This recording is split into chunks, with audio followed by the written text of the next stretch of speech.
Again, Assalamu alaikum and welcome to all. Here we will do respiratory medicine today. But I think I will do mainly today FOB, okay? Because you know that there is a very difficult topics, that is pulmonary function test, that is very important for the TAS exam, but I don't want to do it at first, okay? So pulmonary function test we will do in a separate class, so that you do not feel very bored initially for the respiratory system. Okay, so let us start. Something unimportant is there, that is embryology, but you have to know. Okay, so you have to know that the respiratory system starts to develop very early part of our embryonic life, that is from the 3rd weeks, and it will continue even after birth. Just remember this point, it is continue to develop even after birth, because when the baby is at term, then only 1/3 of their alveoli is matured, okay?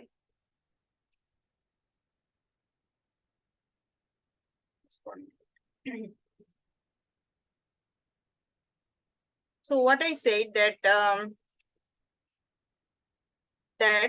our respiratory system is continue to develop, okay? 1/3 to 1/5 of the adult alveoli at the term. That means if you have any type of insult after birth, any type of insult, even when they're growing phase, so this can create a issue, even they are like it could be create an problem, or any disease manifestation could be after like 1 year, 2 years even. So we know that when a child require mechanical ventilation, okay, so the mechanical ventilation, even if it is not very prolonged period, then it can produce subglottic stenosis, okay, and manifestation could be delayed. So I want to say that behind the cause is our respiratory system is continuing to develop, okay, even after birth. So this is the main thing, that our respiratory system starts to develop before birth, and even after birth it is continuing. And then if we just go for embryological point of view, that our respiratory system developed a different phase. So embryonic phase, pseudoglandular, canalicular, secular, 5 stages of development is there. So you see 5 stages of development is there. So actually, you do not have to know every point, when is embryonic phase, when is pseudoglandular, glandular, canalicular, secular, no. Just remember there are certain stages of development, and at some point the surfactant starts to produce, okay, so we will know about it. If you just see the Science of Pediatrics books, you will find this, okay, that they discuss many things about this embryological development of our gut, our respiratory system. But you have to remember that there are certain stage of development. Not every stage of development is very important, but you should know that we have 2 types of pneumocytes. Okay, in our respiratory system, there are 2 types of pneumocyte. Type 1, another is type 2 pneumocytes. Okay, 2 types of pneumocytes, and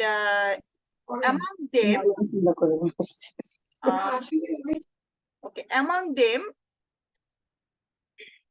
type 1 pneumocytes is for gas exchange, and type 2 pneumocyte is for surfactant. Okay, it will be discussed in the neonatology.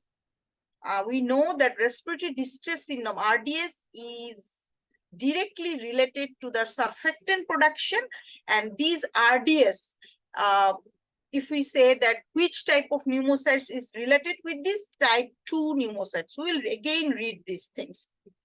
And then if you go for secular page, here you will see that just surfactant production start, okay? So that I just point out which things we have to remember, okay, for the task exam point of view. So when the surfactant production starts, from where the surfactant is produced. You see from 23 weeks, here it is written, and surfactant production start at the secular phase, okay? So very important point. Although some sub-book question is related with this, but this like secular phase related from when never came in the exam, okay?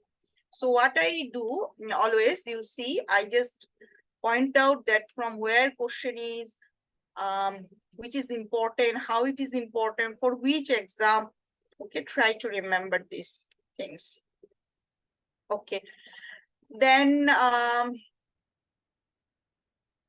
so I said that lung function test, we will do a separate class, okay? Lung function test related everything. There is a separate class, separate PDF is there. We'll do that time. Also, oxyhemoglobin dissociation curve. So come to the main point, that is some disease related, bronchiolitis. So bronchiolitis related things, mainly you have to see the pediatric guideline. It is huge, but I just put everything that is needed for bronchiolitis from pediatric guideline and sub-book. Okay, so if you you have to read out the related case book, and also you have to read the pediatric guideline. So pediatric guideline reading is not difficult. You just see the index, okay? They mention bronchiolitis. You have to read out this. Then you will see that which things I marked and which is very important. I already said, try to remember this. So we know it is bronchiolitis, something is a topic we read in our MBBS life now. So it's a bronchiolitis diagnosis is not very difficult. So something management related, investigation related things, I will show you how we have to read it. So bronchiolitis is something like upper respiratory infection followed by features of distress, okay? So it is the bronchiolitis. We know that bronchiole is involved, and most common is around 6 months, less than 2 years it usually happen. But you see, our chest findings is not always only wheeze, okay? Not only wheeze, remember this point. I think some traditionally it is taught like this way, that only wheeze is bronchiolitis. No. Science of Pediatrics books mention that fine crackles is more prominent than wheeze. Fine crackles is more prominent on wheeze. And if you are practicing doctor, then also you find these things, you get these things. Sometimes some children are so happy and playing here and there, and you will get many crackles and very fine wheeze sometimes, and sometimes no wheeze. Okay, so bronchiolitis is something like this. So I said that diagnosis you can make very easily, but they don't always say that yes, some childs are happy, playful, but these are chest findings. No, not every time they say. They will say that some chest findings is such and such, so age is there, you have to make out, okay? So diagnosis related question is like this way. Then if we go for the investigation and management, which is very important for FOPTAS both exam. So you see that investigation is normally not needed, we know. Chest X-ray or something, it is not needed for a bronchiolitis child. Is it needed? No. Normally no investigation is needed. You have to just assess the baby. But sometime we have to do something, okay? So if you take that, you will assess the patient's saturation or SpO2, then if you just think that it is one type of investigation, it's a one type of investigation, then yes, you have to do SpO2 for all the child who have features of respiratory distress. It is something which is very much common for all the pediatrician or who are going to be pediatrician, that if we get any child with this distress, then we'll do the saturation. So it is okay. Who is Dr. Tamjid?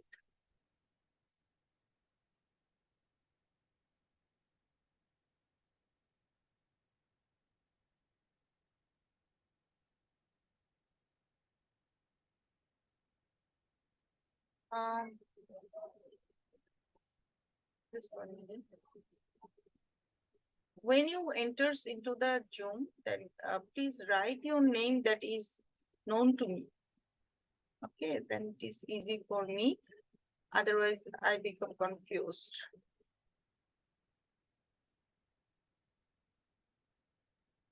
Okay. So I said that SpO2, okay, gun, then blood gas analysis. Okay, so blood gas analysis, if you take, not for all the baby who have apnea, no, apnea is not written here. So respiratory related some point, respiratory rate is very high, more than 80, saturation is low, as well as when the PCO2 is high and severe respiratory distress, then only we will do the capillary blood gas analysis, not for all the child. But remember, there is no questions directly like this way, but you have to know it, okay? Avoid test if it is not required, and this question is there for the previous exam. You can see this, that any child who have bronchiolitis, but we have to do the viral nasal swab for respiratory virus PCR. So the question was a bronchiolitis scenario, then they ask which investigation you want to do. So like chest X-ray and capillary blood gas, ABG, okay. And then respiratory virus PCR. So some points are there. So you have to, by this way, you have to know why we are reading these things. Capillary blood gas required in which point? Child is severely ill. At least remember this point. Severely ill means respiratory rate is very high, saturation low, that is less than 92%, even with enough oxygen, okay? PCO2 become high, and it is features of respiratory distress, okay? Severe respiratory distress. But when we do the PCR, viral nasal swab for respiratory virus PCR, so it is two conditions. One is you are patient is immunocompromised, so require antiviral treatment, you have to give you have to that time go for the respiratory virus PCR. And when the influenza prevalence is high, also you have to choose this, okay? So what we get here, 2 points for viral nasal swab for respiratory virus PCR. When flu prevalence is high, it's 1 point. Then we will do also oseltamivir. So you see, sometimes we have to give oseltamivir also for the bronchiolitis. And another point is if immunocompromised, in that times we have to give the antiviral treatment, as well as we have to do the viral nasal swab for respiratory virus PCR, okay? So PCR, we are going to do the PCR and we take the viral nasal swab for this purpose, only these two causes, okay? And also if required, local guidelines suggest us. Chest X-ray is required for the bronchiolitis. No, until you are thinking that there is some cardiac disease is there, okay? You are getting some murmur. In that times, you have to go for chest X-ray. Okay, if you are like you want to do diagnose it is VSD or not, cardiomegaly is there or not, or a localizing sign as well. Like if you are thinking it is a pneumonia, in that times an atypical presentation is there. Usually urea electrolytes not required and blood culture usually not required. If there is a guideline for fever guideline, we'll read it in sepsis, okay? We'll read it in infection chapters. In that times we can understand when blood culture we have to suggest, otherwise not required. So this is the investigation related things. Now management related issues, some things also very important for management, that is how we manage a baby, with bronchiolitis. So first of all, bronchiolitis is nothing that we have to admit the baby. It's not required always, but there is something called admission criteria. If fulfilled, then we'll do this. So it is very easy, but we sometimes forget. If we admit, then we have to nurse in cubicle. That means this kind of child we have to separate, okay? And we have to take them in separate protocol, okay? So it is called cubicle, okay? Like all the bronchiolitis in specific area, they will remain. So it is one question as I can remember in the FOP exam way it is there. So remember this point. Sometimes it is difficult to separate because we know that more bronchiolitis in the in the winter region, okay, and respiratory syncytial virus is the main culprit here.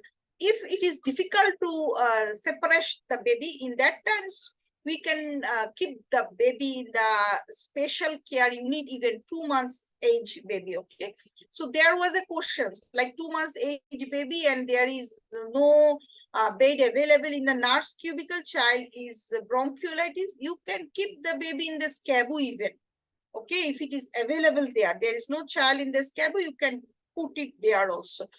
But very important is hand washing that times for the prevention. Then we have to give the oxygen. So when we will give the oxygen, if it is less than 92%, just remember these points from here, okay?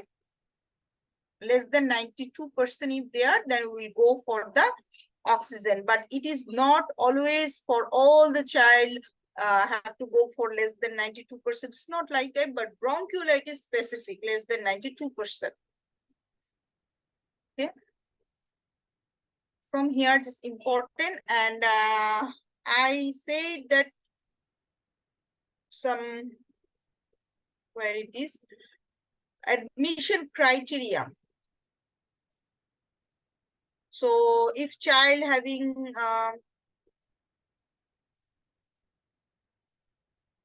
it is there, yes, it is the admission criteria. If you see that some are absolute criteria, some are criteria for admission, it is some absolute criteria, some are relative. So just remember, try to remember the points for absolute criteria: apnea, if they have underlying cardiac defect, if their saturation is low, less than 92%, their feeding is inadequate. So you have to give NG feeding or some IV fluid if required. So inadequate feeding, especially less than 75% of normal, if patient is dehydrated and have their diagnostic uncertainty. So just remember that underlying cardiac defect is there, apnea is there, saturation is low, and inadequate feeding, dehydration is the absolute cause of admission. But yes, there are different relative cause. Like if parents want, then also you have to admit the child if parents want that.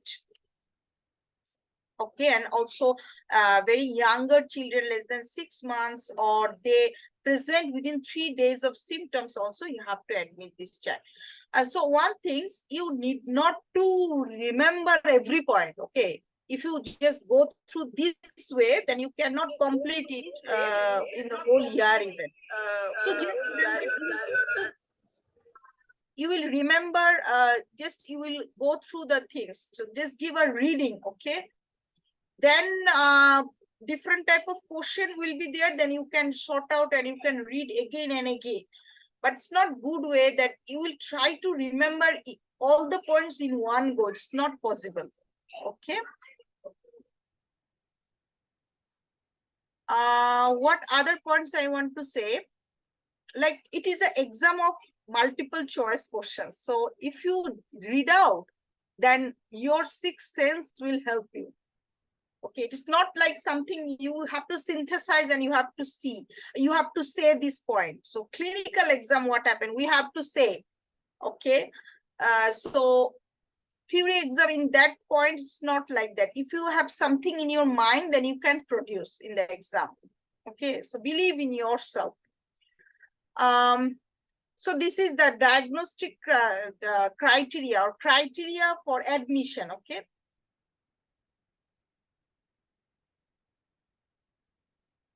Then some points are also important, that is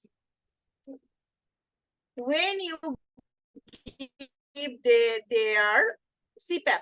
So although there is no questions like this way, but just remember CPAP is something when patient develops severe hypoxemia, that means it's lead to acidosis, their PCO2 is increasing, severe intercostal recession, and respiratory rate is more than 60. So we know that when their respiratory is more than 80, then we have to go for ABG. But when you do for CPAP, when respiratory rate more than 60, okay, or patient having respiratory rate become low, okay, bradypnea is there, and there is no response to the high flow oxygen, also you have to arrange for CPAP. CPAP is very good for bronchiolitis.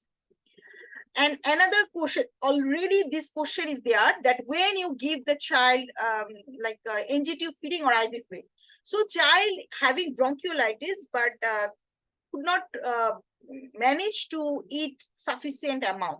In that times, suddenly it comes to our mind that we'll go for IV feed, but not. It is not like that. So in the pediatric guidelines say that go for NG-tube feeding, okay? When oral intake by normal route is insufficient and patient airway reflex is okay. But we will go for IV fluid when already respiratory rate is more than 80 and saturation is very low, so less than 92%. There is persistent vomiting, so NG feeding will not appropriately work on deterioration of respiratory status during NG feeding. Okay, so remember these points when the scenario tell you that patient situation is such and such, so everything is okay, but problem is cannot take food. Okay, so what you go give? IV fluid? No, NG-tube feeding, but you have to admit this patient.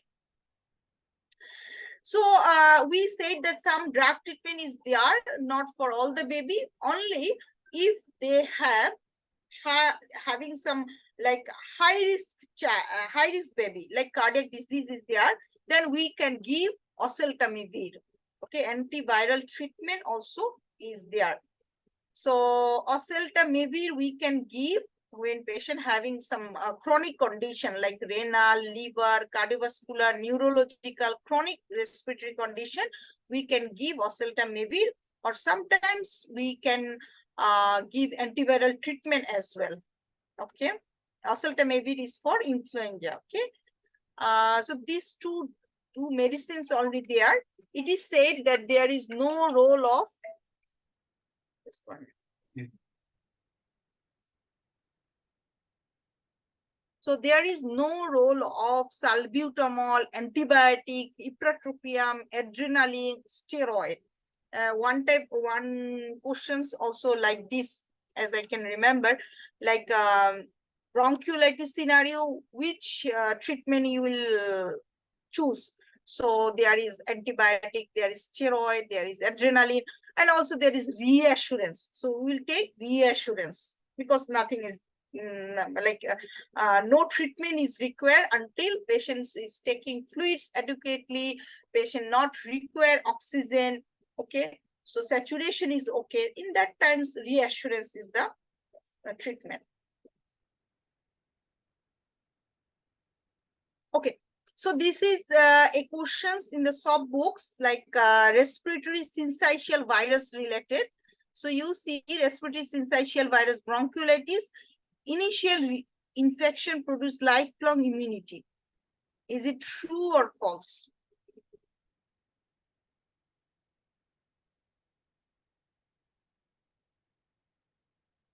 Initial infection produce lifelong immunity, or it is commonest in the first 2 months? Is it commonest in the first 2 months of life? Leads to persistent wheeze in the majority of the infants? Occur most commonly in the summer months? The result of neutrophilic inflammation within the airway.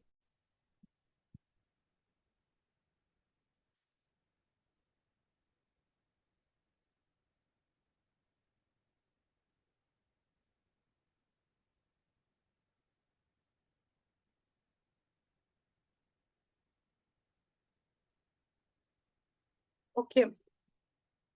So it is neutrophilic inflammation within the airway, but Other than everything is false. Okay. It's not any lifelong immunity, although bronchiolitis is not happen repeatedly, and it is not common in the first 2 months, rather than after 2 months, it's happened most common around the 6 months of life. And also, yeah, right. Who is Dr. Shubrat? Yes. Okay. Then you see, majority is not go to the wheezy child, but yes, certain percentage can develop wheeze subsequently, common in the winter months. So then,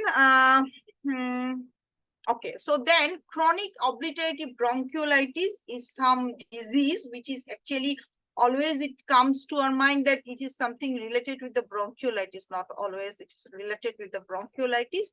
It is rather than there is a question in the task paper that which organism is related with the chronic obliterative bronchiolitis. So always it comes respiratory syncytial virus. No, it's not written even respiratory syncytial virus name. So adenovirus is common.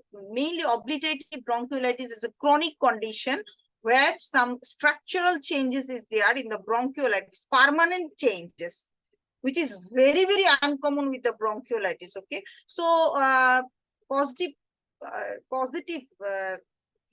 risk factors, if I say risk factors, then aspiration would be there. Okay. And there would be like cystic fibrosis also can produce obliterative bronchiolitis. Okay. And you can find crepitation only, but you have to diagnose by the lung function test and CT scan, HRCT scan. It is a some recall paper. This is one of the differentials. Okay.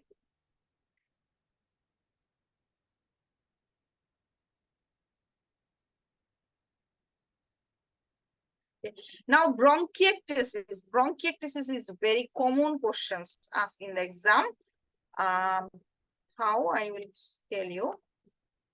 Bronchiectasis is something like it's a pathological diagnosis. We know that you will get permanent change. Some pathological changes will be there for the bronchiectasis. But how can we diagnose? How can we diagnose? We know bronchiectasis is the problem in the bronchi. It's not bronchial. We read out bronchiolitis and the obliterative bronchiolitis related with the bronchial, but here permanent change in the bronchi. So bronchiectasis must be, there will be some positive factors. Okay. Some risk factors will be there. Among them, these are very, very common, and some questions are related with this, the positive organisms sometimes, and sometimes it is written like risk factors. So severe pneumonia could be, pertussis is there, measles, and also it could be cystic fibrosis. Okay, cystic fibrosis, ultimately they are respiratory structural change, and they develop bronchiectasis. Even primary ciliary dyskinesia, even HIV, okay, or immunocompromised condition, then it is a cause of bronchiectasis. Okay, even IBD, inflammatory bowel disease, also there. So bronchiectasis there. In that sense, you will get a scenario where they will say the child having history of pertussis in the age of 2 years, and now the child having chronic cough, and you get some like pectus excavatum or some changes structurally. Also, there is clubbing. Okay, it indicates severe hypoxemia or prolonged hypoxemia, and you can get monophonic wheeze. Okay, wheeze could be there, or also coarse crepitation. So it is not fine crepitation, rather than coarse crepitation is there. Long time respiratory complaint would be with the bronchiectasis. So if you just go through the recall paper, you can find out these things.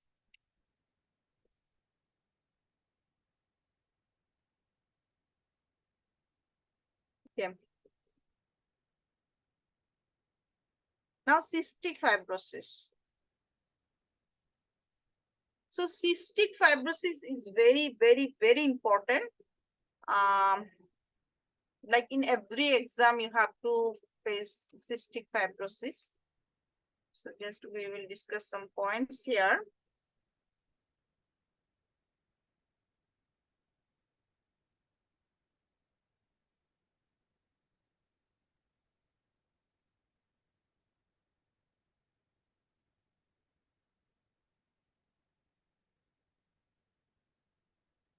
Okay, before that, cystic fibrosis, do you have any query? We discuss some embryology related things. Then we go for which disease?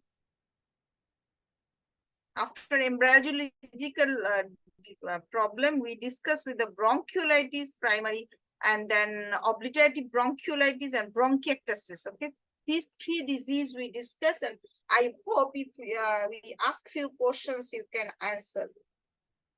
Okay. So how much you understand, it is you have to go through the recall paper, okay, recall questions. But I think tasks something very much straightforward, investigation related, and there are many similarity with the FOB tasks. Okay, many similarity. You can say same. Some questions are there. So if you just go through only FOB recall also, you can think that yes, I have completed 1 point. Okay, so cystic fibrosis, I can start. I think it is a disease of the Caucasian. Okay, cystic fibrosis is a Caucasian disease, so it's very important. I said that celiac disease was very important. Why it is mainly in Caucasian peoples are mainly affected, although other peoples could be, but we give much emphasis on the disease which is Caucasian predominant. So here, what is the problem? It's a some genetic problem is there. So just remember it is autosomal recessive. So consanguinity could be there. Okay, rare, but consanguinity would be there. And then where is the basic problem? It is called CFTR gene mutation. CFTR gene mutation. So it is called actually it is a cystic fibrosis transmembrane conductor regulator gene, CFTR gene mutation. So what is the role of CFTR gene? If any problem with the voice, let me know. Okay, so what is the problem with the CFTR gene mutation? Because CFTR gene is something which control the chloride channel. So in our body, there are some chloride channel, which is very important, and it's controlled by the CFTR gene. Because in our various epithelial cell layer, okay, so there is a chloride channel. So this chloride CFTR gene control the chloride channel. It helps to excrete out the chloride. It helps to excrete out the chloride. So what happened when there is much chloride goes out of the cell, then it maintains the viscosity of the cell. Okay, so it remains wet. The cell remains wet. So if we just consider the lungs or respiratory epithelium, so chloride channel is excreted out by the CFTR gene, and lungs airway remain moist. Okay, and there are many cilia. We know that in our airway there is many cilia, and this cilia helps to propagate, okay, and to like remove the organism. So very important. There is nothing can prevent infection if our own mechanism not working. Our own protection mechanism, which is our own protection mechanism. This cilia is our own protection mechanism, which expelled out the organism. But it can work when their surface is remain moist. Okay, and this moistness is maintained by the chloride channel, and this chloride channel is controlled by the CFTR gene. Very important. Okay. Another thing is when the chloride channel is working, and there is another sodium channel also there. So it also helps to maintain the electrical charge, and sodium is also comes out of cell. Okay. So chloride channel not only work on only on the like CFTR gene is not only on the chloride channel to maintain the chloride input output, it also affects on the sodium as well. Okay, and then another is different glandular surface. There are different gland in our body. So among them, there is very typical example is sweat gland. Okay, so this sweat gland, this CFTR also work on the sweat gland so that there would be enough sweat is produced and it goes out of the cell. Okay, when there is CFTR gene mutation happen, then this sweat will not comes out of the cell and it accumulate inside. So if we just think of the pancreas, it is one of the gland. So when there is some problem in this gene, then from this gland there will be no secretion, and there will be always they are accumulating to the glands. So there will be distraction of the glands itself. So not required to go for details, many details I said, just for interest. But sometimes it is required. So if I just say that what is your exam points of view, what questions are asked in the exam, then it is the things that you have to remember CFTR gene. It is very, very important. Even it is asked in the FOP exam. So not forget this. It is autosomal recessive condition and it is present on the chromosome 7. It's also very important thing. So different genetic mutation is there. It affects on chloride channel so that chloride would not be excreted out of gene. So if there is any mutation here, then chloride will not excrete out. So if the chloride is not excrete out, then our epithelial surface, especially lungs, will become dry. Their protective mechanism will not work. And also there is some glandular organ in our body. It will again affected. Typical example is pancreas. Okay, so pancreas will not work appropriately. So biliary organ will be also affected. So different organ is affected. You see, cystic fibrosis is a one type of disease. It's not affect respiratory systems only. It also affect the GIT. So this is the point you have to take it. It is a disease which affects our lungs and as well as it affects other organs. Remember these points. And if you just copy paste and go through this YouTube, just one small video, maybe 20 to 30 minutes. So you can also learn very well, especially if you are beginner, then you will go, or otherwise you can omit these things as well. So another point is different mutation is there. So the different mutation, among the most common mutation you should know, it is delta F508. It is the most common mutation for the Caucasian, for the UK people. Okay.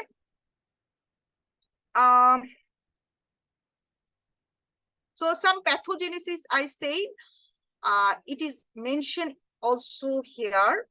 It is only for the TAS exam, not for the FOP exam. Okay.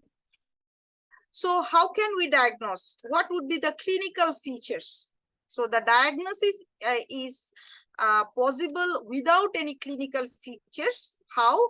By genetic analysis, one things, but it is possible with the day 5 screening test. Day 5 screening, we know that at the day 5 they do some test. Okay, Hill prick test, and by this way they diagnose cystic fibrosis.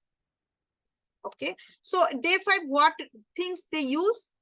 IRT, immunoreactive trypsinogen. It is one type of enzymes which is released due to inflammation from the pancreas. Okay, from the pancreas, this immunoreactive trypsinogen is excreted out, and if these things becomes these parameters increase, then we can suspect. So it is called screening test. Day 5 test, we can diagnose cystic fibrosis without any clinical features. Okay, and again, sometimes we can predict because the family history of cystic fibrosis is there, or mother, father both are carrier. So in that times also child could be diagnosed without any clinical features. But in the newborn, they could be diagnosed by the meconium alias because their meconium could not be passed. They are, and it's accumulate, there could be abdominal distension, and it can lead to the clinical features at the newborn. Then after, you will get many features, but mainly some respiratory features is there. So recurrent respiratory tract infection is there, sinusitis, nasal polyp, it's one of the spectrum, and others is they could be growth faltering, so failure to thrive is there. There could be recurrent chest, I said it, and malabsorption. So pancreas is not working. So if pancreas not working, what will be? The vitamin D dependent, we know the vitamin D dependent, some vitamins. Like vitamin D dependent vitamins are like we know related with the bile. So bile is very important for their absorption, ADEK. If it is not there, so bile is not appropriately working due to the problem of the CFTR gene mutation, it can lead to malabsorption, steatorrhea, and there could be other features as well, like infertility would be a one features. So we need not to go much details, but we should know failure to thrive. There could be malabsorption, steatorrhea, and respiratory system affection is there. So I always say that if you're confused, that check that respiratory system and gut both are involved or not. Then it goes in favor of your cystic fibrosis. Okay. So if you get any child, then you have to do the many investigations like screening test. You have to do complete blood count, blood culture, and then you have to like weight, height. But very important things, you know, that they have to always keep them in a separate cubicle. Even it is said that they are so much prone to infection, respiratory system infection, that they cannot kiss each other. Like two cystic fibrosis child, they cannot kiss each other because the chance of spreading infection too much. Okay, so main problem is respiratory system infection. And also the failure to thrive is another things. So you have to do the frequent chest X-ray. Even it is said that without any problem, every 12 months, one time you have to do the X-ray. Okay, and yearly also, when the child age is more than 10, that times you have to do for CT scan even. Like how is their child respiratory system is ongoing. Okay. You have to do the spirometry, that means lung function test, when child having appropriate age, that means 6 or more than 6 years. They having high chance of diabetes, cystic fibrosis related diabetes mellitus, CFTR DM. It is one type diabetes mellitus, that is cystic fibrosis related DM, cystic fibrosis DM. Okay, so why these things happen, you understand this point. Pancreas is not working there. Pancreas auto distraction happen. Okay, why this happen? Because there accumulation of different type of enzymes. So this can lead to hyperglycemia, and more chances when their age become more than 10 years. So you have to frequently do these types of like investigation. It is said more than 10 years you have to do the OGTT also to check diabetes mellitus is there or not. Also, you have to do the vitamins level because chance of malabsorption.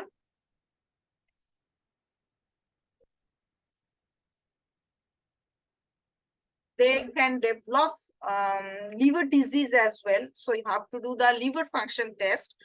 But remember, this child, when we go for management, then this child we have to prevent the infection. We have to give nutritional like supplement, AD, EK, many things, but not forget about the crayon. Okay, crayon is a pancreatic enzyme supplement because some questions are related with this. Okay. We said that we do the immunoreactive trypsinogen, that is the screening test. But when the child age is more, like more than 6 months, in that times, what investigation we can do for the diagnosis? Sweat test. Okay, sweat test is the still it is gold standard test. But I said that genetic test also could be done, very much costly test. When we do the genetic test, only when sweat test is not confirmatory, then we will go for a genetic test. And there is another screening test, I said that IRT. Sweat test means sweat chloride level more than 60. More than 60 is 60. You have to know this this parameters. More than 60 ml, it is positive. But if it is 40 to 59, then it's borderline positive. So you have to confirm this. Okay. Sweat test, if they are positive, they say it already, then you can think it is cystic fibrosis. Okay. Now, cystic fibrosis related, something more is there.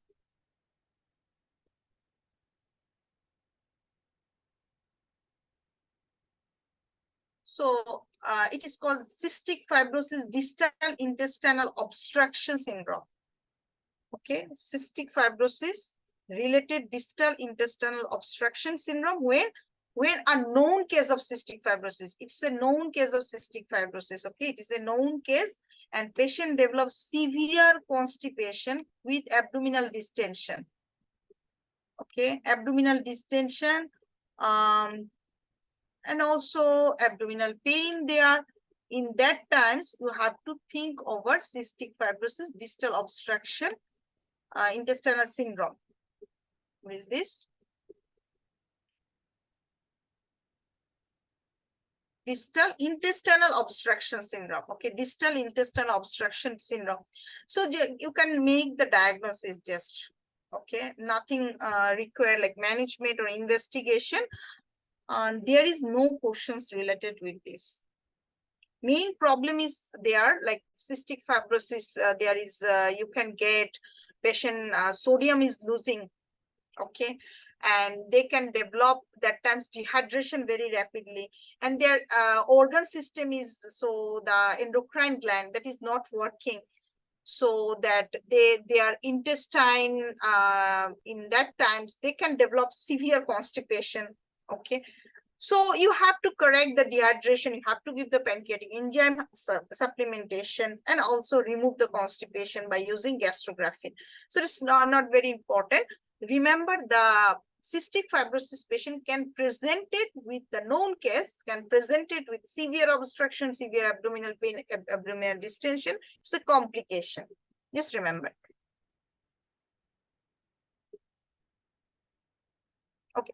Then another point is some respiratory system related things you will get some with some question, like this child having recurrent respiratory infection. This is the main problem. Okay, and in that times you can give, they have very thick sputum. We know that chloride is not excrete out, the secretion become very thick. Okay, and pores crackles could be there, hemoptysis could be there. You see, pores crackles also a features of bronchiectasis. So these cystic fibrosis child can develop bronchiectasis at any point of their life. Okay, and mostly they develop these problems ultimately. Okay, so our aim is to keep them without infection. So how it is possible? First of all, after birth, we have to give them prophylaxis. Without any clinical infection, we have to give them prophylaxis flucloxacillin until the age of 2 years. So we will give prophylaxis antibiotic with flucloxacillin. So first, if they develop any like chest infection, then you will give cefuroxime IV for 2 weeks. Okay, cefuroxime IV for 2 weeks. Subsequently, according to the antibiotic sensitivity. So it is the initial problem.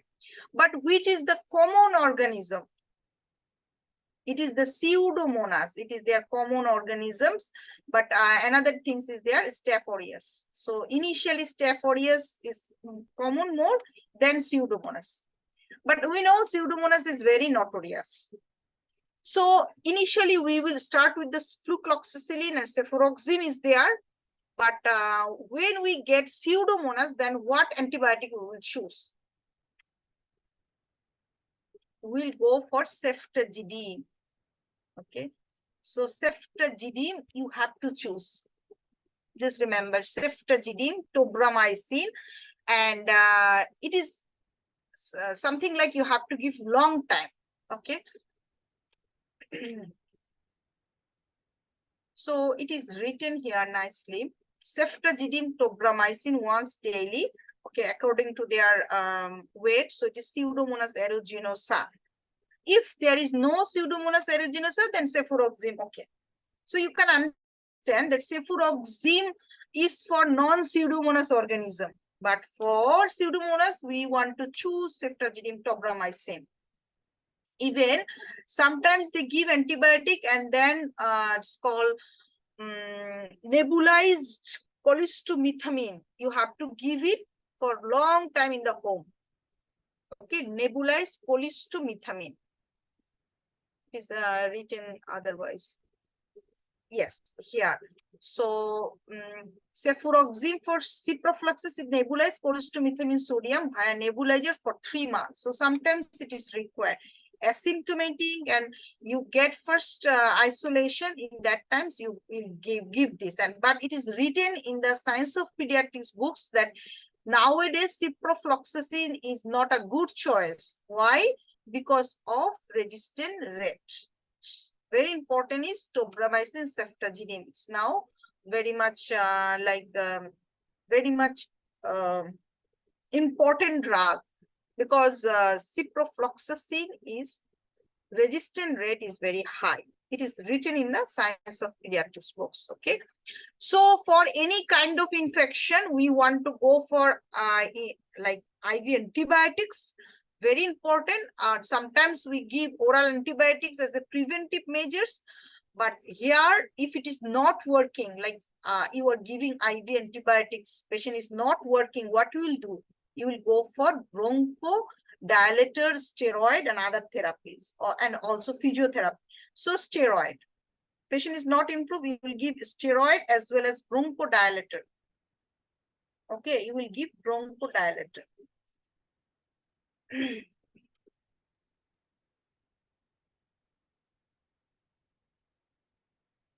Okay. So bronchodilator you can give like salbutamol. Physiotherapy also important. Inhaled corticosteroid is there. Okay. And always one thing we have to remember, that if there is any problem, any point of view, any problem, that as a middle grade doctor, your task is to consult with the CF team. There is a cystic fibrosis team. You have to consult with them. So consultant is very important. So if you get any child having any respiratory infection, you will start antibiotics and you will talk with your CF team. So we said that there is most common 2 organism. It is Staph aureus and another is Pseudomonas.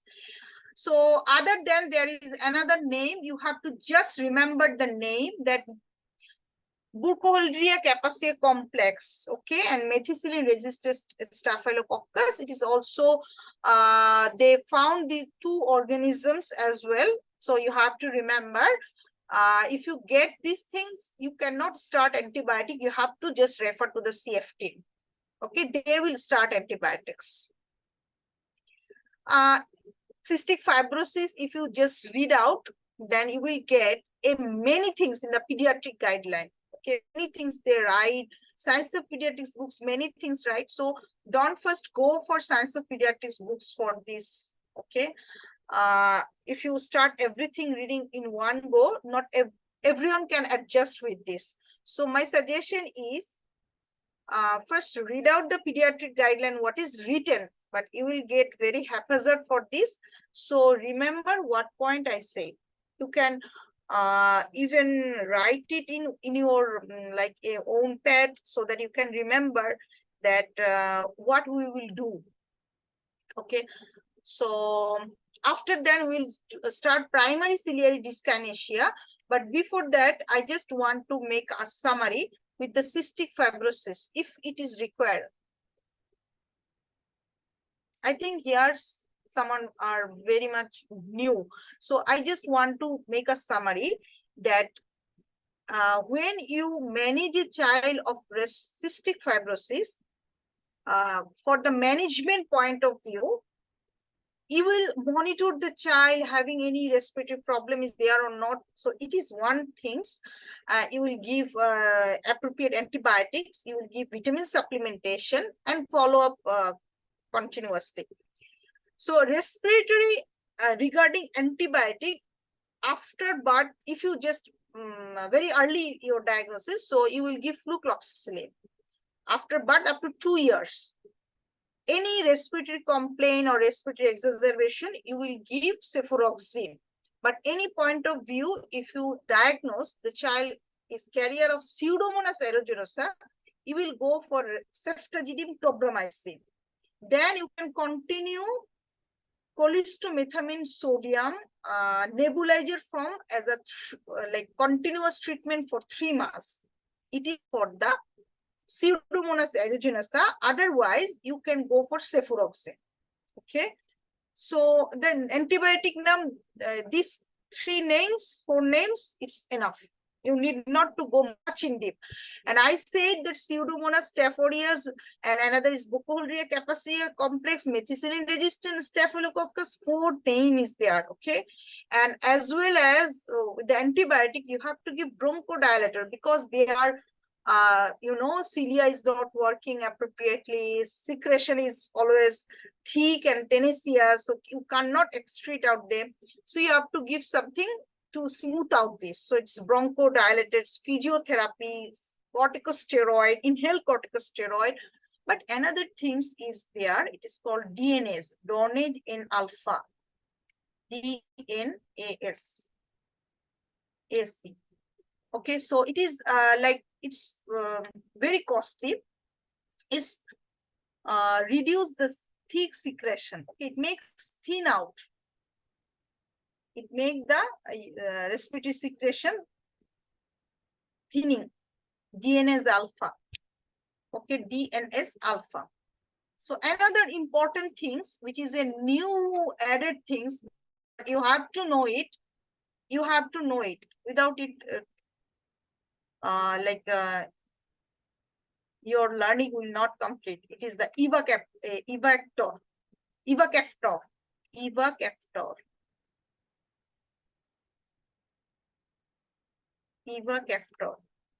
Okay, so what is evactor? It's a like some it's a one type of medicine which is using their genomic potential. Okay, so we know that cystic fibrosis patient having some certain mutation, only 5% of specific mutation, the evactor can work. So it's act on the CFTR gene. So just remember that this is a drug which act on the CFTR gene. So not all the CFTR gene mutation it works. Certain type of CFTR gene mutation it works. Certain type of. So it is not any kind of monoclonal antibody. It's not any antibody. Okay. So evactor is a one type of drug which is helps to CFTR gene mutation. If they are, then it helps to CFTR gene activation. Okay. So it's also a very recent drug and not very recent drug. Different books it is written, and also it is, I think, in one exam question it is there. Okay, you see Donase alpha it is later. or hypertonic saline, but ivacaftor maybe I didn't mention, so I will mention it. Okay, I will add this ivacaftor. Very important.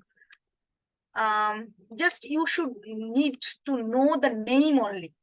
Okay, and then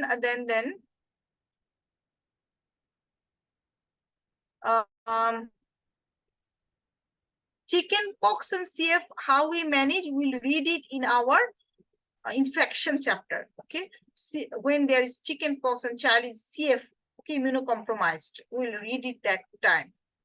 Vaccine, yes, CF child you have to give vaccine, influenza vaccine as well as pneumococcal vaccine you have to give. Okay.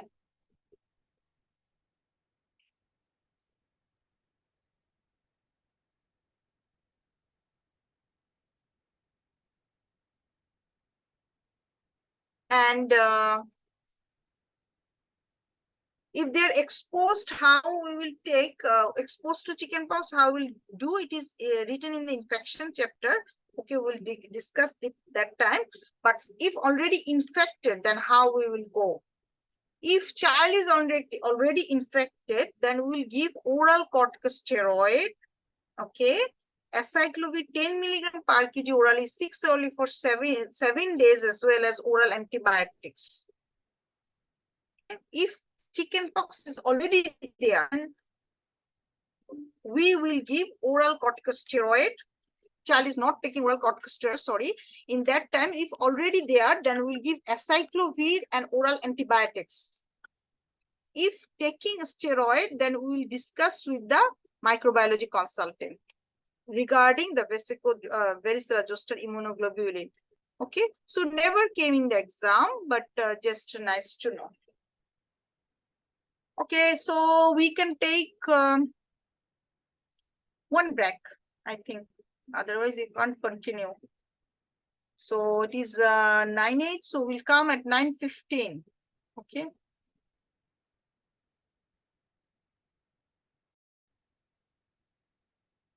Okay, I think you understand the point of cystic fibrosis as well, with bronchiectasis, bronchiolitis obliterans, and also you have primary, bronchiolitis. Okay, so these are the main topics. After then, we will read primary ciliary dyskinesia. So you have to know the main pathogenesis, what is happened here, how can we make our diagnosis, okay, and treatment option. So primary ciliary dyskinesia, you understand problem in the cilia. Okay, ciliary dyskinesias. They don't want to move. Problem is they are weak. So here ciliary motility disorder. It's another name is ciliary motility disorder. Okay, so we know that cilia is very important, and without cilia, there would not be the organism would be accumulating in the respiratory epithelium, which is very much problematic for our mucociliary clearance as well. So primary ciliary dyskinesia is a disease. We have a more or less same clinical features with the cystic fibrosis. They have recurrent sinusitis. They have polyp is there, but not any GI features. Okay, so GI features is not there. Pathogenesis is totally different. We know cystic fibrosis and primary ciliary dyskinesia, but cystic fibrosis respiratory symptoms would be present in primary ciliary dyskinesia, PCD. Okay, so it is PCD. Again, it is an autosomal recessive dysfunction, so that the problem in the ciliary structure, okay, and they have problem in the respiratory tract, as well as they can be problem in the brain. How? Because we know that there would be cilia in the ependymal lining. Okay, so they could have hydrocephalus. So big head would be with the primary ciliary dyskinesia. Reproductive tract also could be affected because of, we know that epididymitis is having cilia. Okay, and it's important. So with the primary ciliary dyskinesia, they could have infertility. Okay. So this is their primarily problem. So let us see other.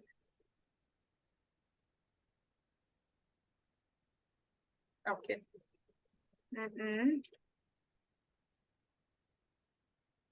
So chronic ear infection also very much important. Chronic ear infection could be there, nasal discharge, productive cough, recurrent cough.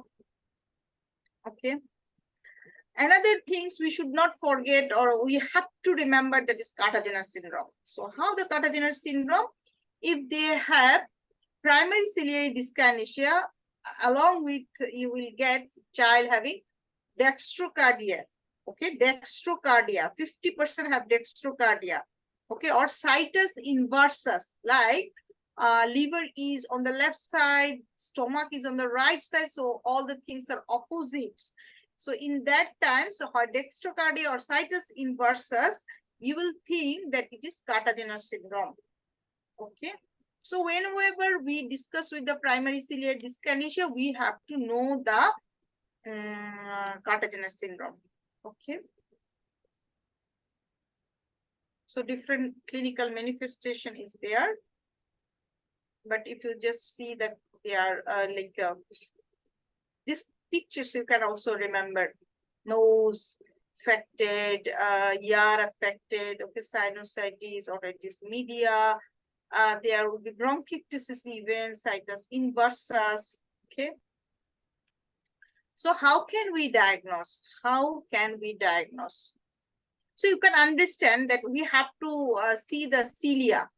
How can we make understand the cilia is motile or not? So it is the nasal brushing or bronchoscopy, and you have to obtain the cilia. Then you will check under the microscope. Okay.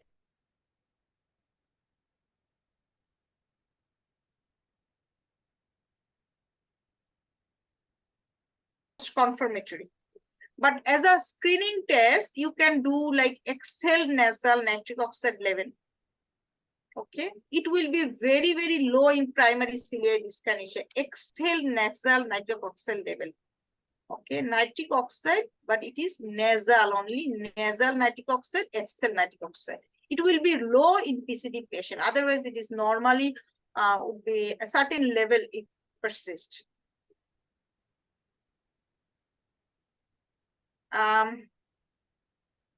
So management is same like cystic fibrosis, respiratory management.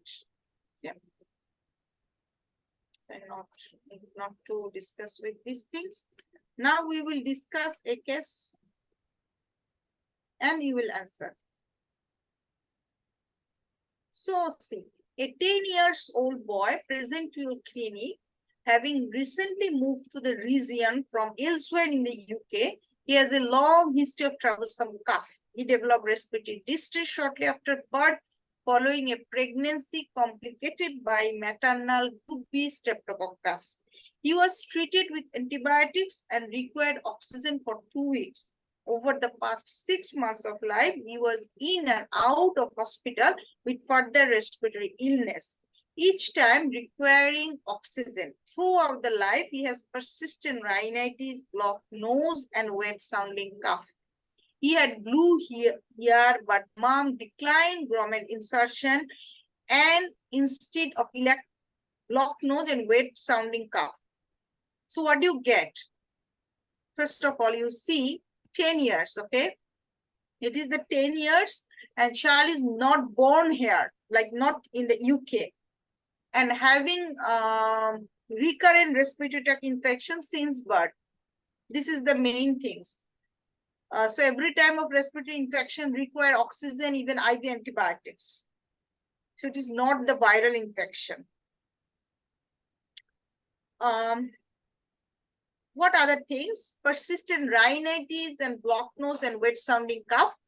He had glue ear, mom declined grommet insertion, but glue ear is there. Okay, sometimes for the middle ear infection, okay, in that times it is called glue ear, require grommet insertion. Instead of elected for a hearing aid, which is or until 5 years of age. At this time, a diagnosis of asthma was made on clinical ground. Now, okay, so up to this, what is your diagnosis? clinically diagnosis as asthma was made, but it's not confirmatory. So every point indicate that child having some problem, okay, respiratory problem, it is recurrent. But something also important is written. Examination reveal a well-grown boy with wet-sounding, low-pitched cough, normal heart sound, no murmur, no cardiac manifestation, okay, and child grown up normally.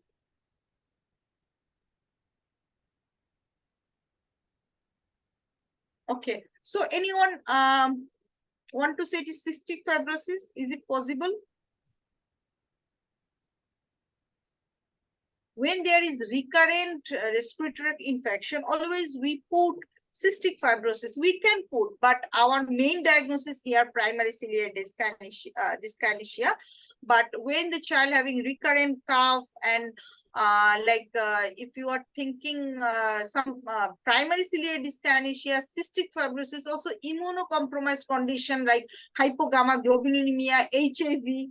Okay, these are your differentials. But as the child is well grown, yeah, so you will not keep it first priority. You will just priority primary ciliary dyskinesia. Cystic fibrosis child will not well grown.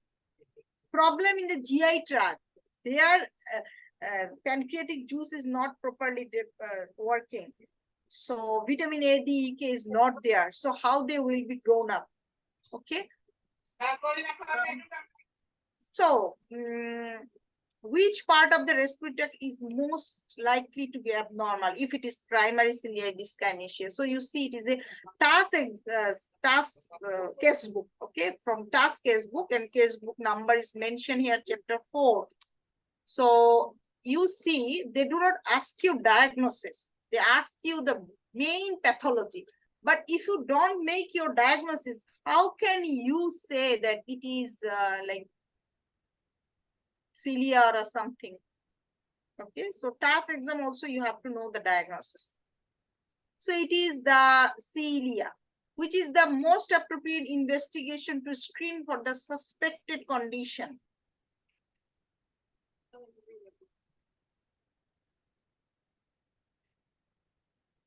Tell me for this question.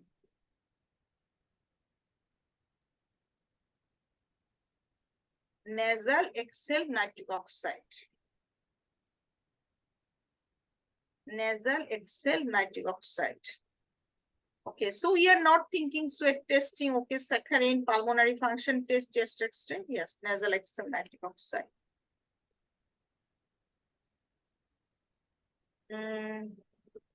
So another things is mentioned here that which of the following is most likely to result in a low fractional excretion of nitric oxide?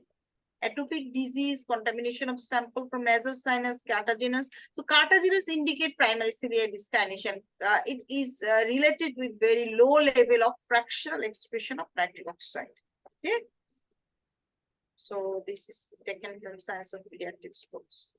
After that, we will read asthma. Very, very important.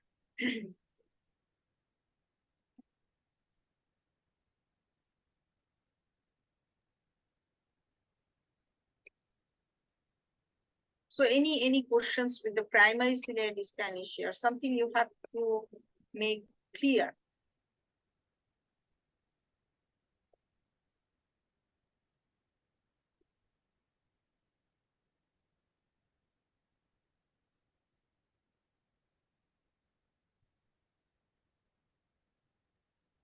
Today I give the class link. Yeah. Already given. Okay, so asthma. Asthma, very important. Yeah. So before going to the childhood asthma, we have to know about the wheezy disease. Okay. So 5 years or more than 5 years, we can make clinically asthma. Before that, we have to wait because there is a confirmatory test. We can say asthma mainly clinical diagnosis. But if you say if you are confused any point of your time, like you need not to do always the test, but if you confused In that times, you have to take help from spirometry. And spirometry is some test which is required patient cooperation. So it is not possible more than 5 years. Okay, 5 years or more than 5 years is only possible. So in that terms, we can make also our diagnosis asthma. Before that, there would be different wheezy disease is there. So if we call wheeze, then there would be different. What's the particular person? So anything want to say, Dr. Salma? Show me. Mute, unmute yourself and then tell me. Okay, so episodic, there will be different causes of wheeze. Like we just want to say wheeze, you know. A sudden wheeze is one disease and chronic wheeze is different disease. So if we take the respiratory epithelium, then if there is foreign body, also there could be wheeze. Okay, if there is aspiration, also there could be wheeze, you know. If there is gastroesophageal reflux disease, then also could be wheeze. But gastroesophageal reflux disease, if there, then it would be associated with vomiting. Okay, remember, it would be associated with vomiting and after feeding the child having wheeze. Foreign body is sudden and there would be a localized wheeze. Aspiration would be mainly we get it right-sided. Okay, whatever. And there could be other causes like wheezy child, viral induced wheeze, different type of wheeze, even acute laryngotracheo, Malaysia, there could be wheeze. Okay, so a lot of list for the wheeze. Among them, some wheeze are like this, only by the cold or upper respiratory infection which appear. It is called episodic viral wheeze. Episodic viral wheeze, which is associated with upper respiratory infection or cold. It is called episodic viral wheeze.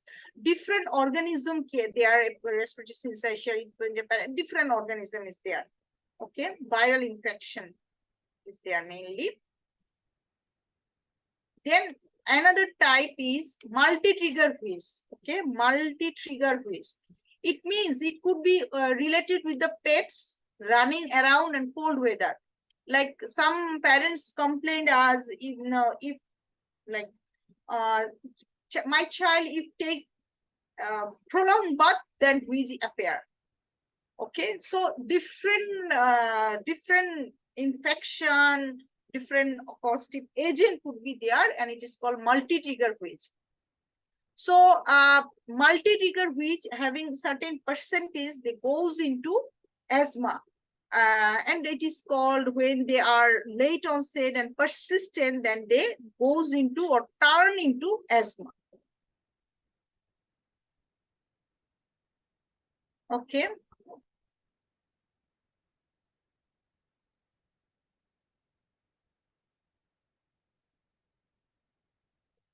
Okay, so but viral induced wheeze, they are mainly, you will get it that this child would have out of wheeze with the advances of age. Okay, viral wheeze, they get out of this within 5 years usually. So whatever the multi-trigger wheeze or the viral wheeze, you have to give beta-2 receptor salbutamol inhalation. Okay, so inhaler from or different age there is different from, but beta-2 receptor is mainly there, and some questions pharmacology related that how the salbutamol acts. So it is by the cyclic AMP related. So they will dilate the bronchial smooth muscles. Okay, but there is no anti-inflammatory role, beta-2 receptor, salbutamol. There's another drug you can use, Montelukast. We know it is a cytocystinine leukotrienes inhibitors, and it causing bronchodilation as well as some anti-inflammatory role is also there. Two things, bronchodilation and inflammation. It is anti-inflammation and bronchodilation both. Okay, so if it is not working, like salbutamol you give and you will wait up to 8 weeks. It's not working. You can give then Montelukast, it's not working. Then you can also give steroid. Okay, inhale steroid. And we know that steroid main role is here anti-inflammatory. They reduce the airway inflammation. But it is something like you have to give in 8 weeks, you have to stop and you have to see that how it works, because it's not a permanent disease. Okay, so you have to regularly monitor. So it is taken from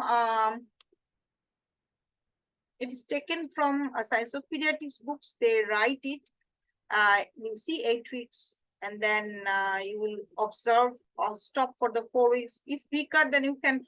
So there is a question like some episodic viral wheeze or multi-trigger wheeze. How you manage? By the same way.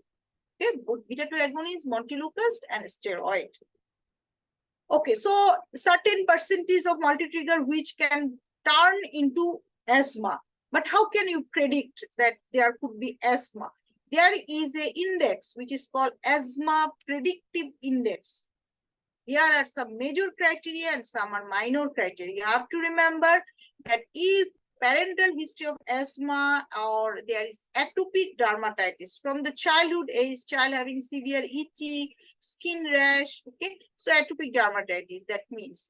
So family history and atopic dermatitis, if they are major criteria, or if there is blood eosinophil count more than 4%, wheezing unrelated to cold, doctor diagnose allergic rhinitis, then it is minor criteria. But remember, for investigation, never ever you have to do the blood eosinophil for diagnosis. Okay, it's not related. It has some prognostic implications. So if your patients like parents wants to know that what could be the prognosis, give emphasis on this, then you can do this, but otherwise there is no indication. Okay, like do the serum IgE. I see some doctors give serum IgE. What is the role of serum IgE? What do you want to do to give with the serum IgE? Nothing. There is nothing related with the serum IgE. Never ever give this investigation. It costs a lot of money, but it gives you nothing. And it is said that IgE level, if you want to give, it is like you want to ascertain their prognosis. Okay, it's not related with any drugs. It's not related with the asthma. Okay, what is the role of IgE? We'll read it when I think we already read it now, or not. No, we didn't read it. Cow's milk protein allergy, where you have to give IgE, specific IgE for the cow's milk, okay, or the egg or something. Otherwise, only total serum IgE having no role. Okay, so here 3 points is very important. One is parental history. Okay, family history. We said it, family history. Another thing is atopic dermatitis AD. Another thing is allergic rhinitis. Clinically, you can make it. Okay.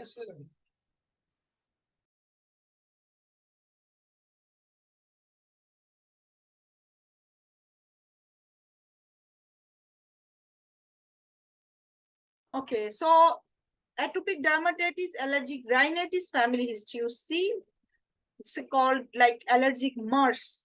The child who after born having severe allergic atopic dermatitis, subsequently they develop allergic rhinitis. After certain age, they develop asthma. Okay, so allergic MRCPCH theory it is. It's one type of theory. They will develop this one by one. Okay, so it is asthma predictive index. Remember, I think there was a question related with this.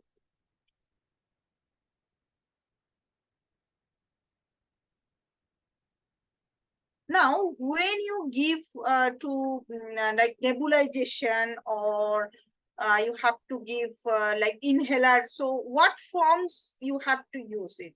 So if you see that it is one type of pressurized metered dose inhaler with spacer. So inhaler is here.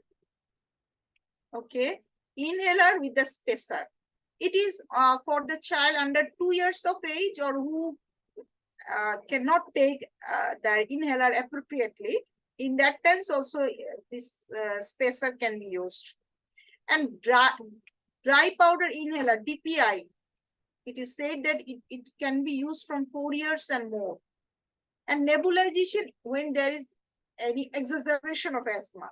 Okay, in that time, these 3 forms you can use. There are some questions related with this.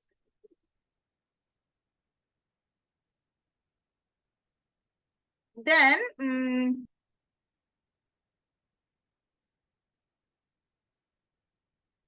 if you see the red flags and differential diagnosis of asthma like condition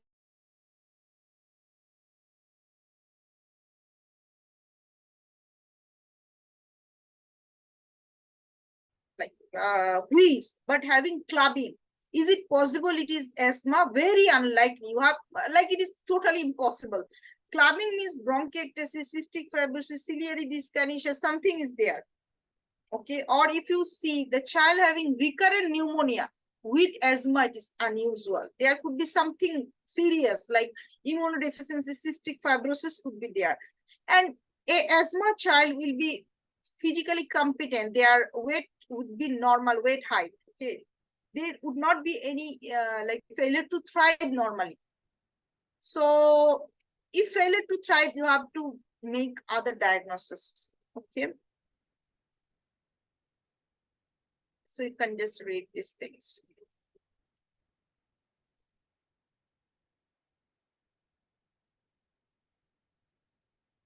So we'll now read one case. A 3-year-old girl Cooley present with recurrent episodes of viral-induced wheeze. This began at the age of 2 years when she started at the local nursery. The episodes occur with upper respiratory infection. They last for up to 5 days and occurs more frequently in the winter period. She was given salbutamol by her GP and respond well to these given via a spacer device. There is no response to antibiotics. In between the episodes, she is completely well with no cough, wheeze, or difficulty breathing. And she is growing normally. She has no allergies, no history of eczema or allergic rhinitis. There is no family history of atopy. She is commenced on Montelukast as a preventive therapy. What is the mechanism of action of Montelukast? So this different question you see, but just remember that, or you can comment on the diagnosis. What is this?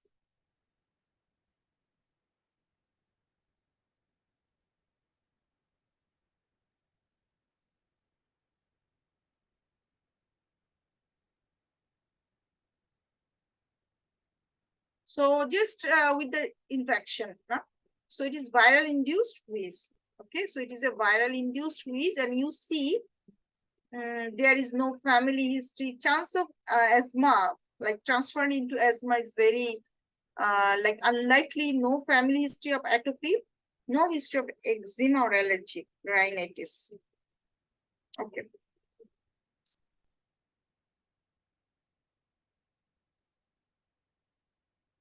So my child having viral induced wheeze at the age of 5 years or up to 4 years, she suffered from viral induced wheeze.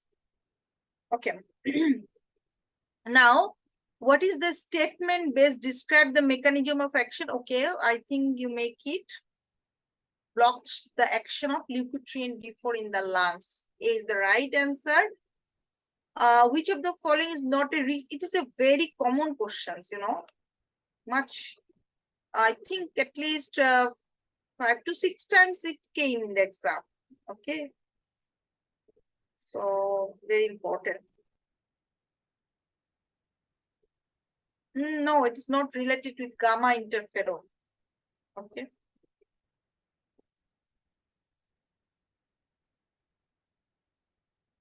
Okay, so after that, which of the following is not a risk factor development asthma is, yes, B is the right answer. So everyone is commenting for the question number 2. Yeah, B is the right answer here. Food allergies, obesity, parental history of asthma, also allergic rhinitis. So when adolescence age group, obesity is directly related with the frequency of asthma exacerbation.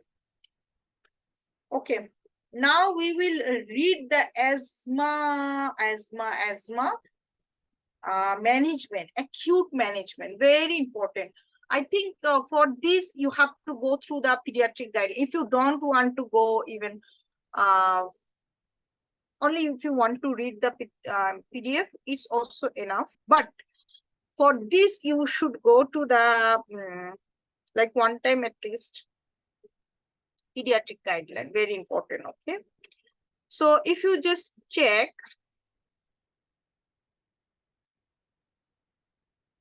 first of all, if child presented for acute exacerbation, in that times when we say mild, moderate, so mild, moderate, both are there. That means they have some kind of increased cough or chest tightness, like distress, but their vitals will be stable. And their saturation will be okay. You remember, peak expiratory flow rate is a differentiation factors, but usually it is not asked in the exam.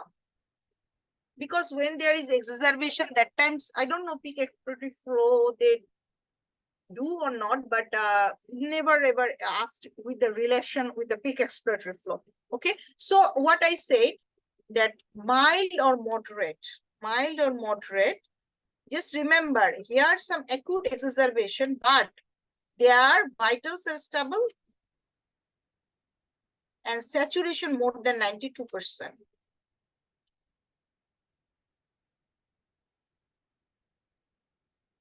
Okay. So another thing is they can speak in a complete sentence. Okay. So this is mild moderate. In that time, mild moderate, you will just give salbutamol inhaler oxygen if less than 94%. So in the bronchiolitis, what we read when we give oxygen, less than 92%. But here, less than 94%, we will give oxygen. Okay. We will give oxygen when saturation less than 94%.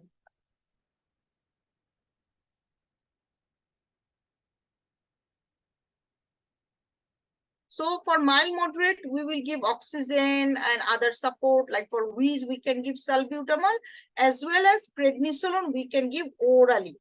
Okay, whatever the dose, not required. And then reassess, according to the reassessment report, we will proceed.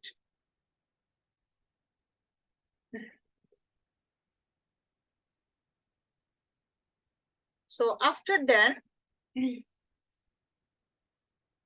if you see how is a mild moderate, so how could be the severe, as well as we will read the life-threatening.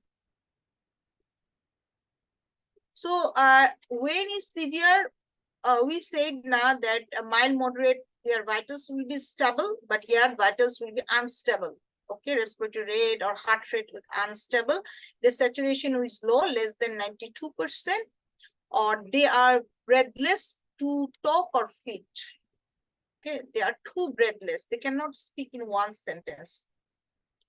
So it is severe, but when we call it life-threatening, so you see the child is, we said here, child is vitals unstable, here also there, but child will here irritable or exhausted. It's very important. Irritable or exhausted. Okay. Child could be features of shock, cyanosis or pallor. They are not only they are tachypnea, but there will be silent chest, poor respiratory effort, could be unconscious as well. So these are the points you have to make. You have to orient it with the difference. So where we just took the vitals unstable, child is very breathless, cannot complete a sentence, saturation is low. Okay, use of accessory muscles. These are the severe manifestation. So if there is severe anything, how can we proceed for the child? We will give oxygen. It is for all the case. Salbutamol, it's for all the patient, but here we will give must with the nebulization form. Okay, but they write it, you see, large volume spacer, face mask even, then written nebulization form. But here, actually, when there is severe exacerbation, nebulization is preferred method. After that, additional things here, ipratropium bromide. Okay, but we know that we can give prednisolone even for mild moderate variety. But when child cannot take orally, we can give IV hydrocortisone as well. Okay, but oral steroid and IV hydrocortisone, same effect. But as the severe variety, it could be like child is unable to feed. In that time, we can give IV hydrocortisone. So it is the severe variety management. But for life-threatening asthma, how can you proceed? That means life-threatening asthma, child will be silent, there is no respiratory effort, pale that indicates shock, could be cyanosed, okay? Their consciousness could be altered. In that cases, how we proceed? Even remember, irritability is a one type of features, okay? So here, actually, we have to, for our first task, it is written that we have to inform on-con consultant and PICU. That means anesthetics is required. We have to inform them. It is not like you will intubate them, but you will inform the PICU that PICU should be ready. Okay, anytime require like intubation. So you have to inform them, then you can give oxygen, salbutamol nebulization. You can give here ipratropium, that was a previous setting. Okay, hydrocortisone, it is the previous setting. Here you have to give IV salbutamol. It is the new things. Okay. Other than the PICU management, oxygen is already given if child having previously severe variety. So it is not like life-threatening variety means you will go for IV salbutamol bolus now. It means you have to go for nebulized salbutamol, IPRA, hydrocortisone, or steroid. Okay, if there is shock, you will give shock management. Okay, but if it is not improved, then you will go for IV salbutamol. You see, it is written salbutamol IV infusion. Also, you can, after salbutamol infusion, it is not improved, then you can go for Maxal, magnesium sulfate, IV bolus. Okay. So this point is very important. If you give salbutamol inhalation, that times you are very meticulous with the respiratory heart rate, and you have to check the blood pressure every 5 minutes. You have to check the SpO2 cardiac monitoring would be there. It's never asked in the exam. So the question how it could be, it is from the case book actually.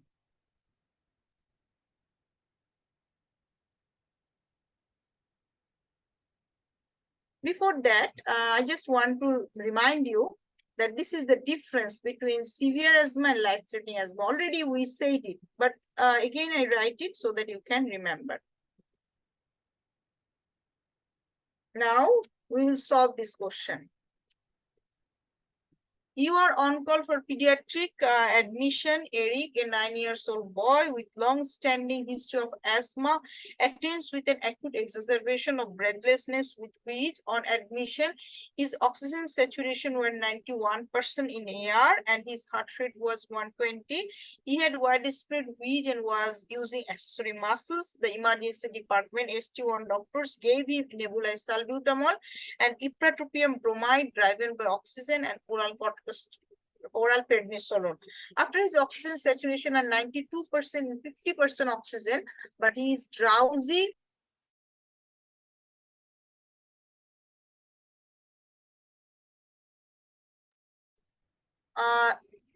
Where I am, after this oxygen saturation, 92% oxygen, is drowsy with poor respiratory effort. He calls you asking for advice. You arrange to review him with your consultant. So my question is, in which stage this child? Is it mild asthma, moderate asthma, severe asthma, or life-threatening asthma? You have to say this. Okay.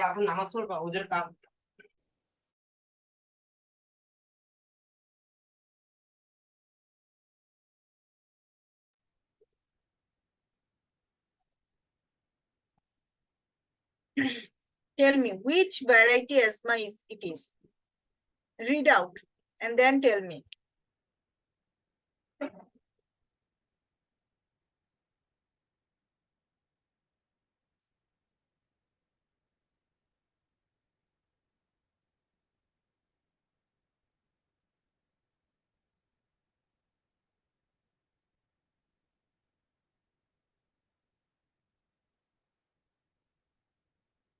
Okay. So just some points I will highlight and then you will answer. Okay.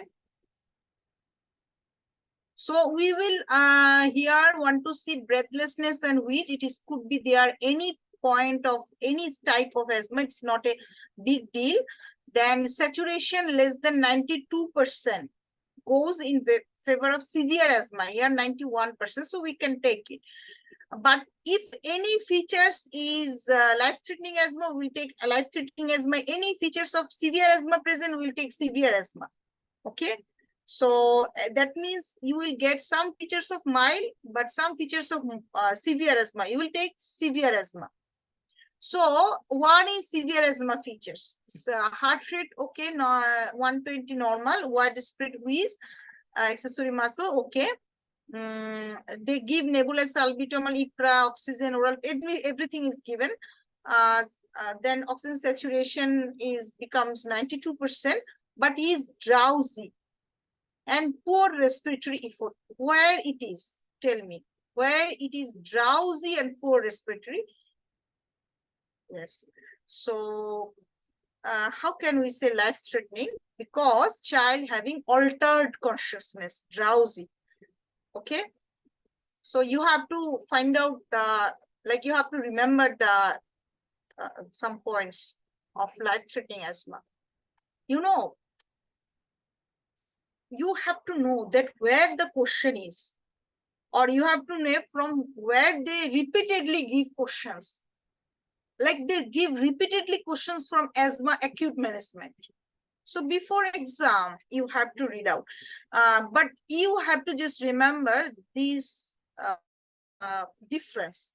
So you see, life-threatening asthma having silent chest, cyanosis, poor respiratory effort, hypotension, exhausted, and other than altered consciousness also there.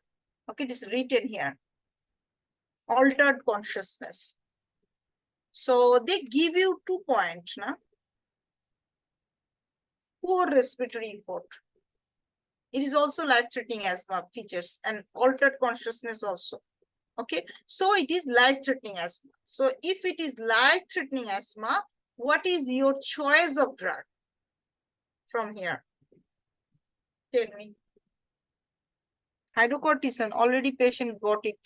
Oral prednisolone, magnesium, or salbutamol, or aminophylline. Remember, aminophylline is not written in the pediatric guideline. There is no role of aminophylline in the acute asthma management. It is not used, okay? Even it is only used for the, I think, aminophylline is only used for apnea management in the neonatal age group. Okay, so we will take IV salbutamol. If IV salbutamol, they mentioned that IV salbutamol already given, it is not working. After that, we can go for IV Maxal. Is it clear, Doctor? So other doctors who didn't anything mentioned. So do clear. Sometimes we did not like to write, or just we want to hear. In that times, I want to know to get this point. Here,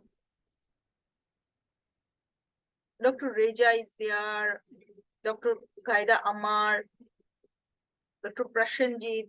Very important for the exam, okay? So you have to know this. Okay, just we will go other scenario. Okay, thank you, thank you.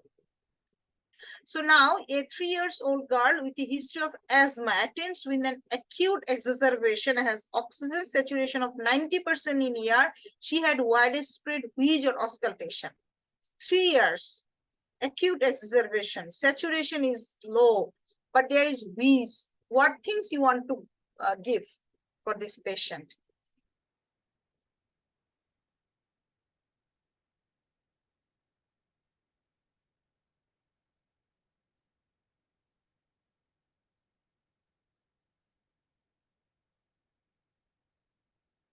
What do you think?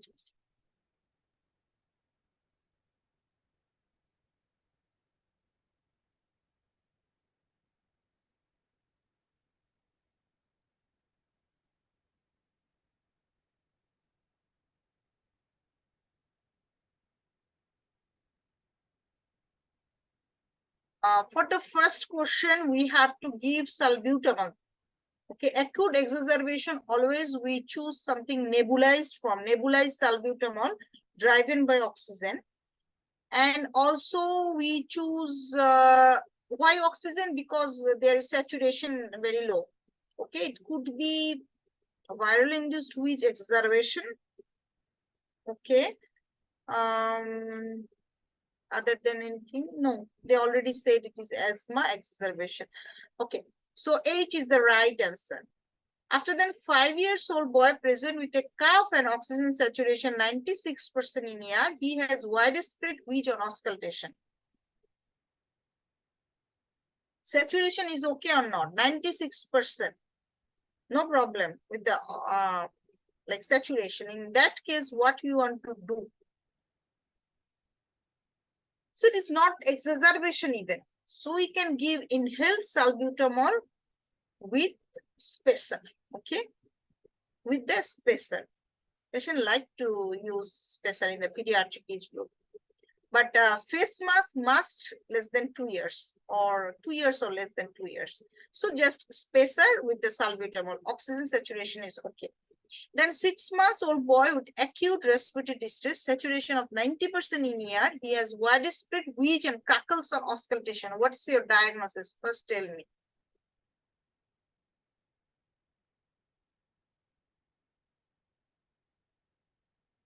Acute respiratory distress, saturation. It's a typical exam question, just like the exam is. Acute respiratory distress, 6 months. First, you check the age and why they develop acute respiratory distress. When saturation is also goes low, they do not give you all the features. Okay. They try to hide something so that you become confused. So it is a bronchiolitis. Yeah, it is bronchiolitis. So in that cases, if bronchiolitis, what should we give? For which should we give for any salbutamols?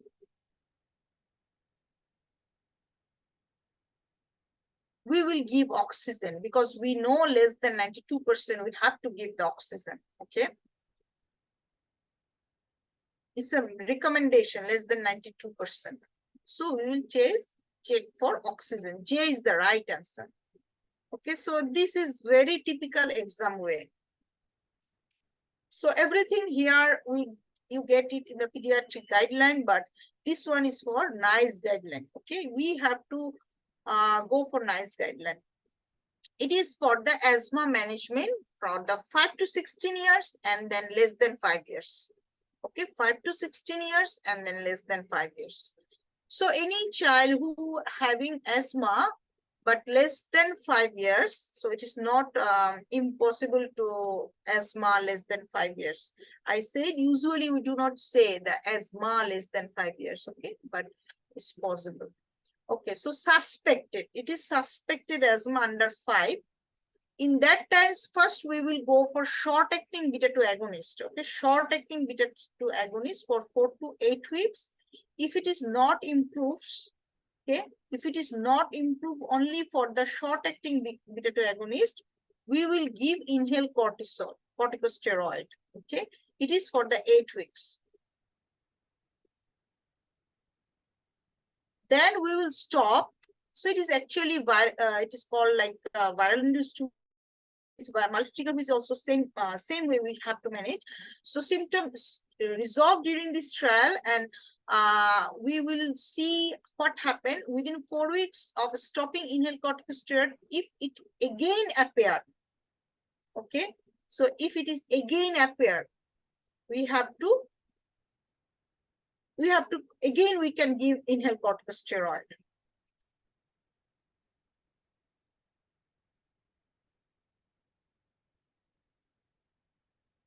If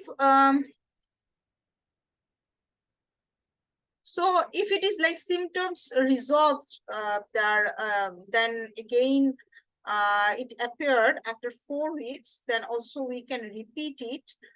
So main things is you are giving first SABA, short-acting beta-2 agonist, then you will give inhaled corticosteroid 8 weeks, and then if it is not improved, then you can continue pediatric low-dose inhaled corticosteroid.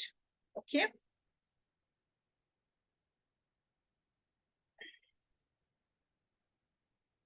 But again, you think that it is not improved, in that times you can give montelukast, leukotriene antagonist. Okay, in that point of view, you can add leukotriene antagonist. So you need not to read out each and every point like 4 to 8. No, just remember the way: short-acting beta-2 agonist, steroid, and if it is not improved, then montelukast. Okay,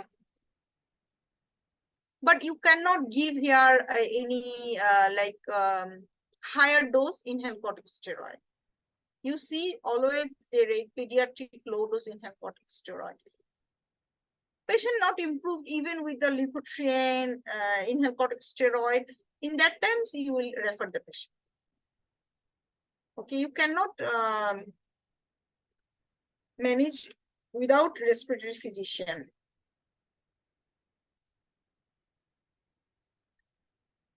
Okay, just you have to remember by this way. And now the child age is more than 5 years. Child age is more than 5 years. Okay, so how can you manage with the more than 5 years?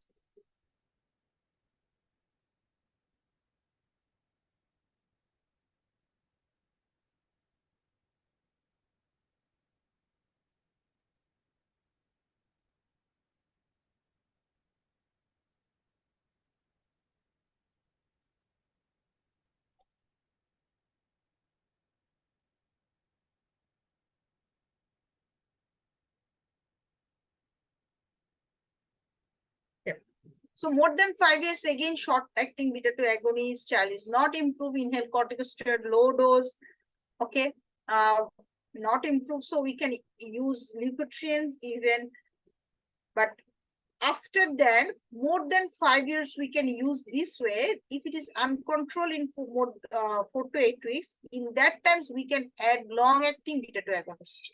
So not only short-acting, yeah, long-acting beta-2 agonist we can use. Then this is called MART regimen. If we use long-acting beta-2 agonist and inhaled corticosteroid in one inhaler, okay, inhaled corticosteroid. So there is one inhaler formulation possible with long-acting beta-2 agonist, inhaled corticosteroid, okay. Get it?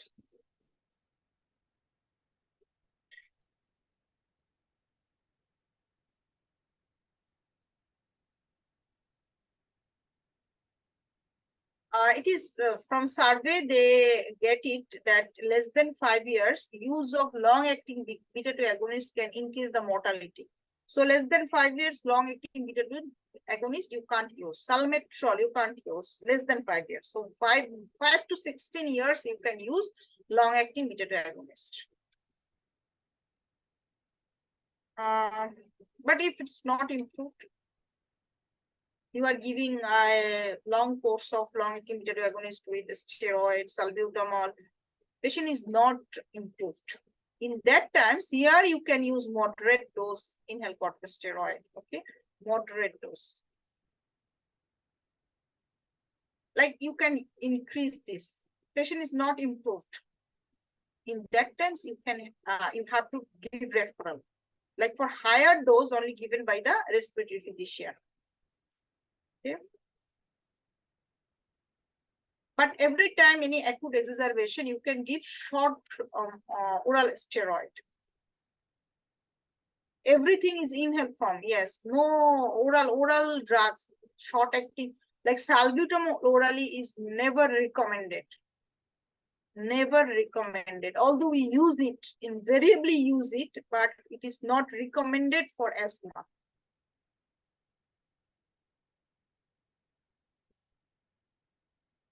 It's not recommended asthma. I think it is not working appropriately if there is wheeze. Like it is only, I think, out of the guideline, just randomly I'm saying that if child having less than 5 years or, okay, having cough without any wheeze, we can use oral salbutamol. There are different formulations, syrup form is good. So child tolerate it well. Okay. They get some relief, so some satisfaction is there with the patient, but tablet form of salbutamol is very dangerous. You will start to shaky and there will be tachycardia. Okay.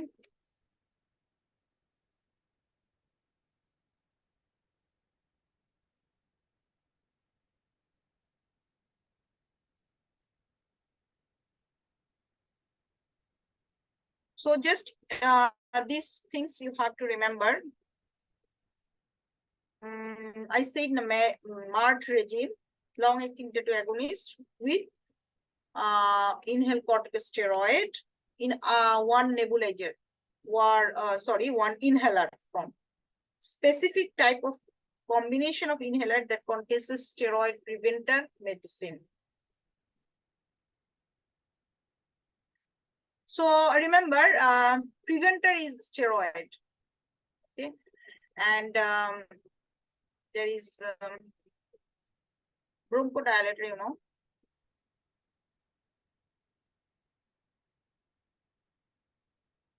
So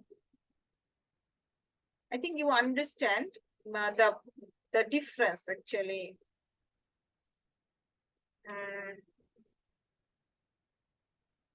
Something which is very confusing sometimes. So less than 5 years, 5 to 16. So short acting beta 2 agonist always you can use when required as needed basis. After then, inhale corticosteroid. If not improved, you can go for leukotriene antagonist, LTRA. More than 5 years short acting beta 2 agonist, inhale corticosteroid. If not improved, you can give leukotriene.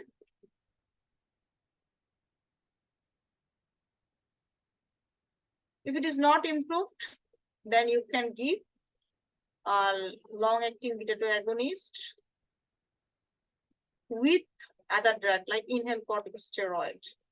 So every point of view in acute exacerbation or cough something, you can use short-acting beta 2 agonist.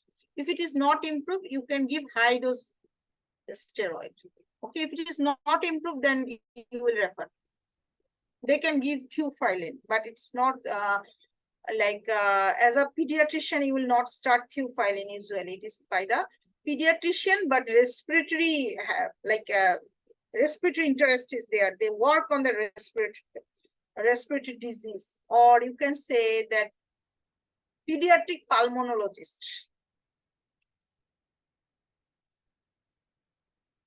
They say it like this way, okay?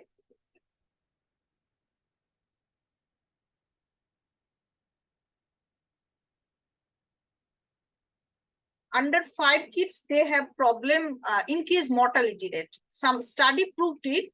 If you start long-acting beta-2 agonist, then they would have increased mortality. Okay, increased mortality. If you ask some questions, I can understand that you are like, I'm delivering something and you are taking something. Okay, so if you ask questions, I will be very happy. Okay. So now this question, Martha is a 4-year-old child who attends her GP with what mom described as a wheeze. This is the 4th time she attended the practice in the last 9 months with wheeze. On each occasion, she had coryzal symptoms. She has been very breathless while playing, but is alert, active in the clinic. Her temperature is 37.3, heart rate is 120, respiratory is 40. She had mild intercostal recession with widespread wheeze and auscultation with transmitted noise. She has green nasal secretion. Which of the following is the most appropriate management strategy?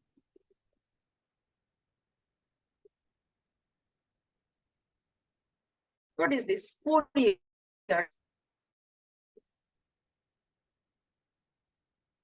Every time which is associated with coryzal symptoms.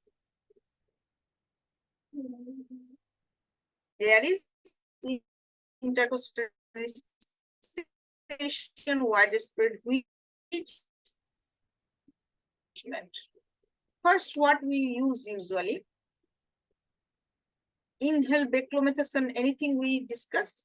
Oral montelukast can be first. Oral prednisolone.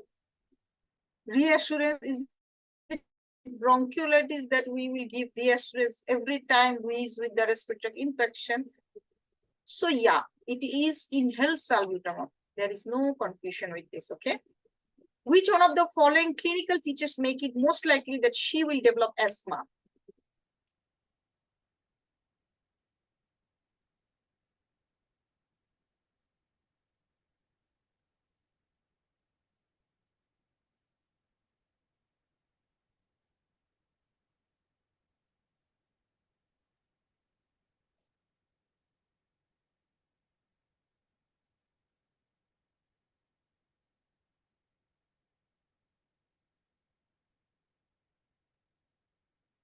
Most likely that she will develop asthma. We said some major criteria and minor criteria. Please tell me. Here, what you want to choose. Anything I said, how many times it is important. Anything I said, how many times it is important. Major criteria you have to say something, na? So their major criteria is family history of asthma and then atopic dermatitis. Okay, so and then some minor criteria is allergic rhinitis. What other things? Asthma predictive index. I forget. So I remember the main point. Okay. So it is the history of dermatitis, but it is not mentioned something like 6 wheeze episodes in 12 months or something. So it is not like acute tonsillitis. Okay. It is not like acute tonsillitis that we have to remember.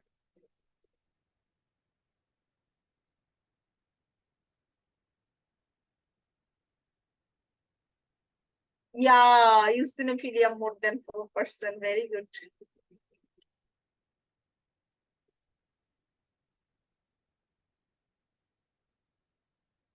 Now we will read another things. Aran is a 2-year-old boy who has recurrent chest cough, which has not improved with inhaled salbutamol and inhaled steroid.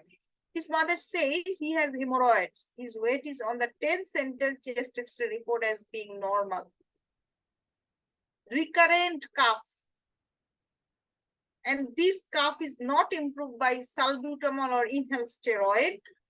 But his mother said that Aran having hemorrhoids.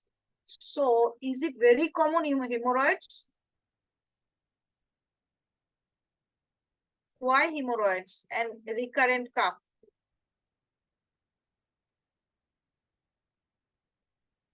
If there is recurrent chesty cough, especially chesty coughs, which is not like it is viral upper airway infection, it's not like that. 2 years only old.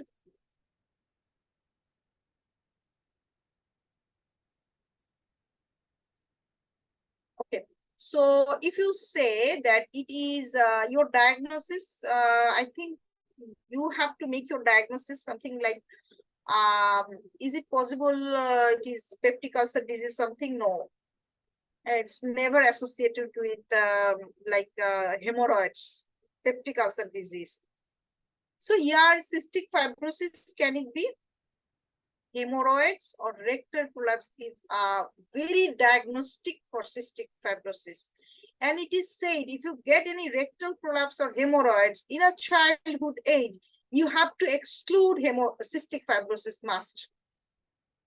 Because very early age, why hemorrhoids? Okay. And if you say ciliary motility study, then primary ciliary dyskinesia, you are thinking primary ciliary dyskinesia. Primary ciliary dyskinesia usually with the respiratory complaint. No GIT manifestation is there. Okay.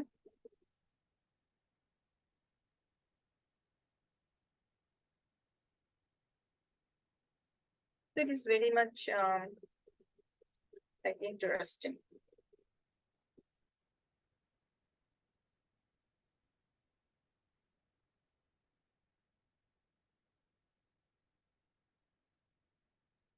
I think I not said it before that hemorrhoids could be okay.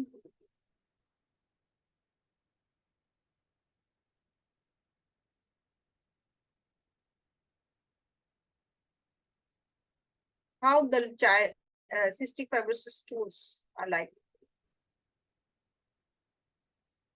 They cannot absorb fat, so there would be like excrete out of more and there is also problem with the bile. Okay, steatorrhea is there with the cystic fibrosis. I think also I didn't say this, you have to remember this.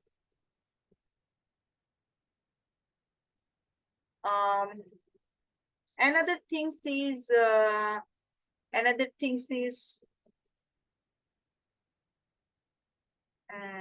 yes, another point, although it is cystic fibrosis related, but here I want to mention that cystic fibrosis patient could have some electrolytes problem. Okay, they could have hypokalemia with hyponatremia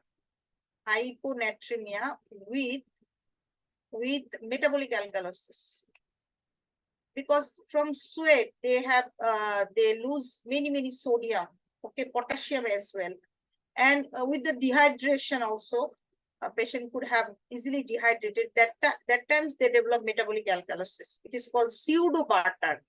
It's called pseudo Barton when the child having metabolic alkalosis with hyponatremia, hypokalemia. So hyponatremia, hypokalemia is related with the Bartter syndrome with the metabolic alkalosis, but it is due to cystic fibrosis. So it is called pseudo Barton.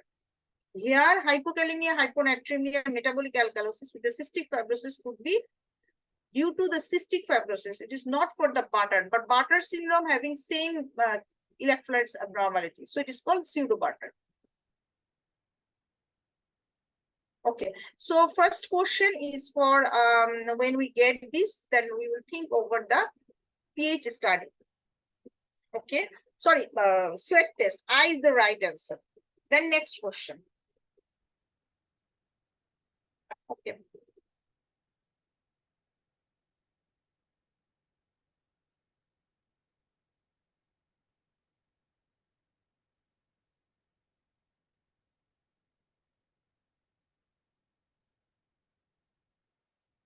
So read out the next question. Roth, 6 years old girl who having frequently at night woken up, 6 years, woken frequently at night by a cough. She also coughs when running about. Her cough is improved by salbutamol by a large volume spacer. Weight is on the 5th center, chest X-ray normal. So everything is normal, but only problem with the wheeze, which is reversible with the salbutamol.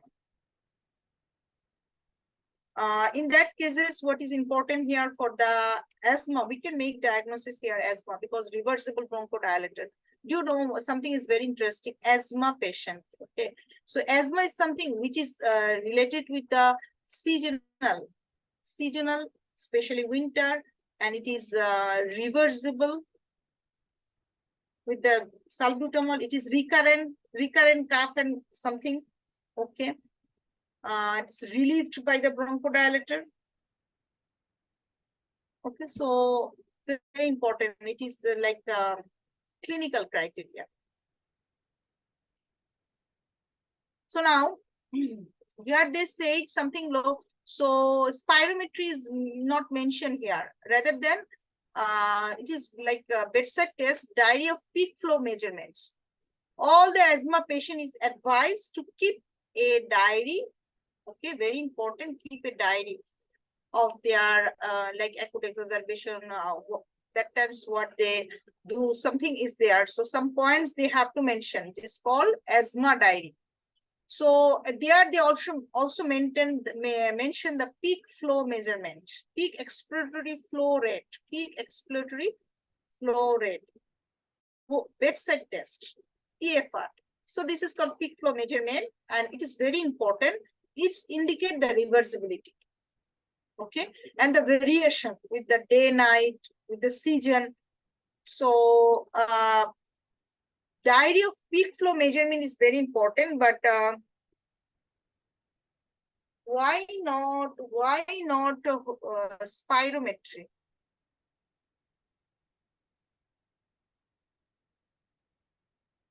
So most appropriate. Okay, so spirometry, you know, it is something as a test. You have to refer the patient, that they will do some test. It's a laboratory measurement. Rather than you have to take diary of peak flow measurement first. Okay, then spirometry. I said now that we do not, although it is a confirmatory, but asthma is something clinical diagnosis, and peak flow measurement is a clinical component. Okay, it's a clinical component.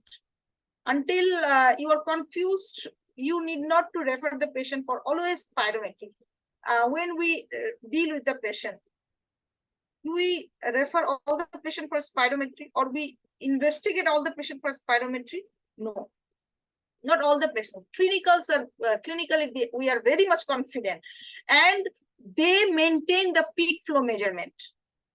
Like they have to frequently, it is called asthma diary. Okay, it is must, asthma diary must, something very important, that they will, there is an asthma clinic, they will come to you and they will give you something like,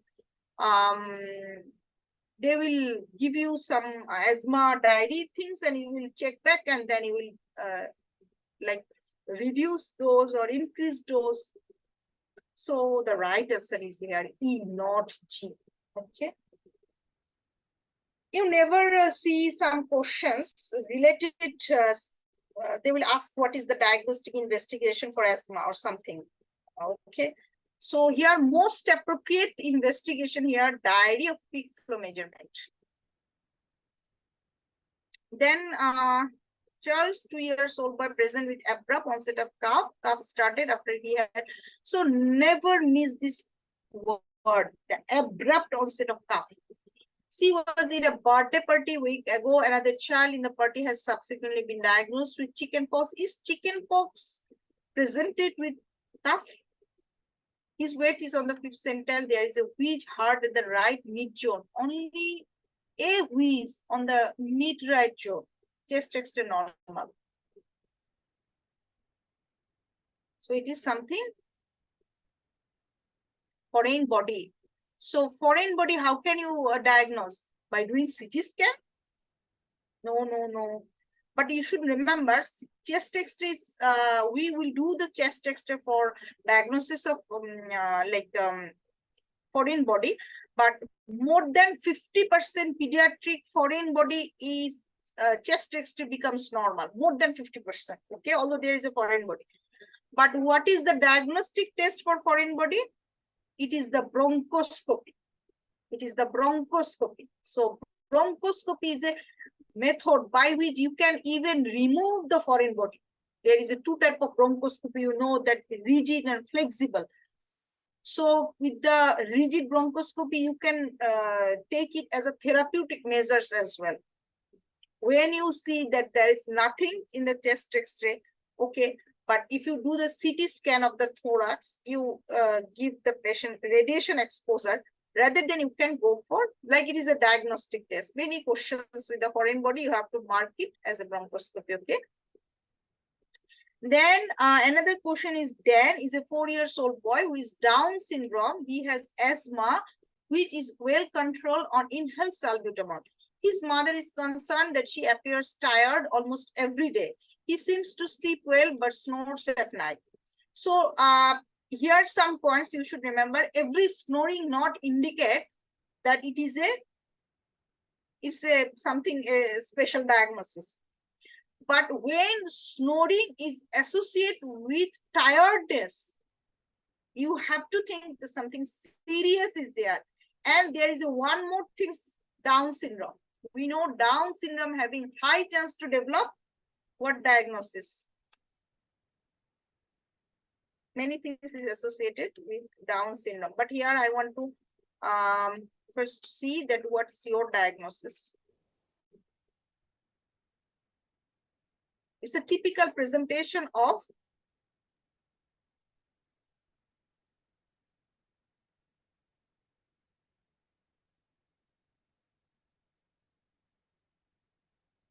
where is F?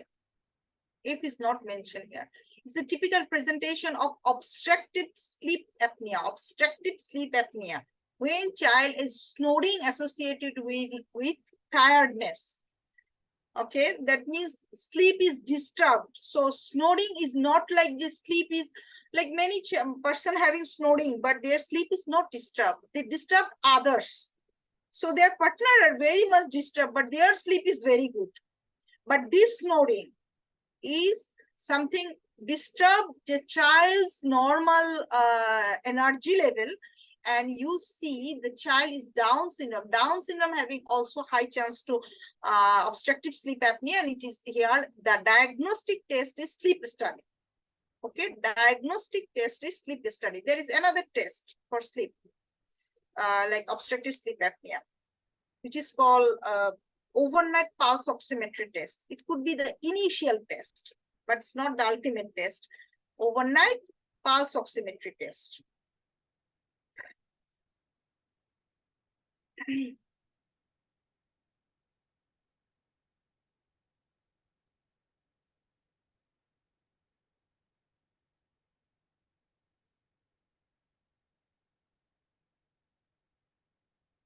Okay, so you see here it is taken from other books, but I keep it's a reference book. Okay, so first oximetry, oxygen saturation, you will check. So it is overnight saturation, overnight pulse oximetry.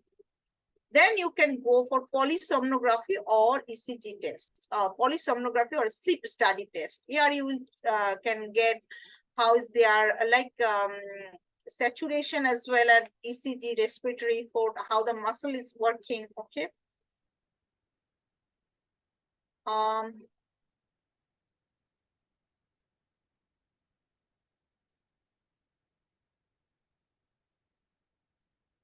So we can read it. No, it is another things. Okay.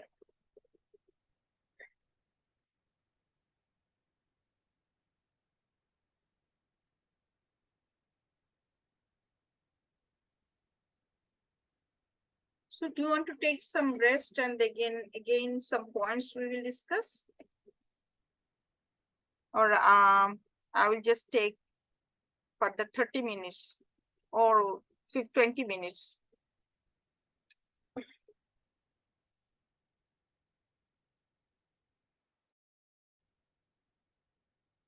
you want to take some rest?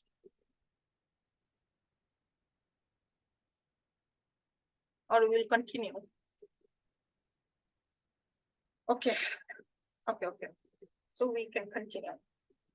So after then, very much easy things is there. So pleural effusion, that means pleural effusion means we know that collection of fluid.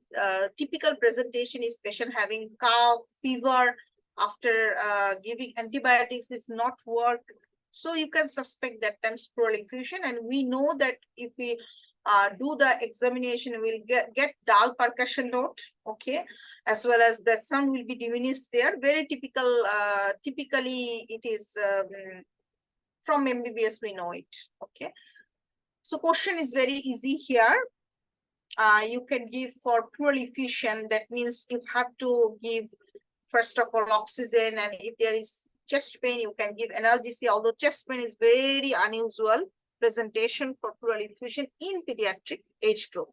So appropriate antibiotic is very important if it is pneumonic pleural effusion, okay. So from the pediatric guideline, just remember this point, co-amoxiclav antibiotic clindamycin is the choice of antibiotics, okay, co-amoxiclav. So for the community acquired pneumonia, but if it is already hospital acquired pneumonia, then tazobactam piperacillin. Okay, the pneumonic pleural effusion is due to hospital acquired tazobactam piperacillin, otherwise co-amoxiclav. But here important things is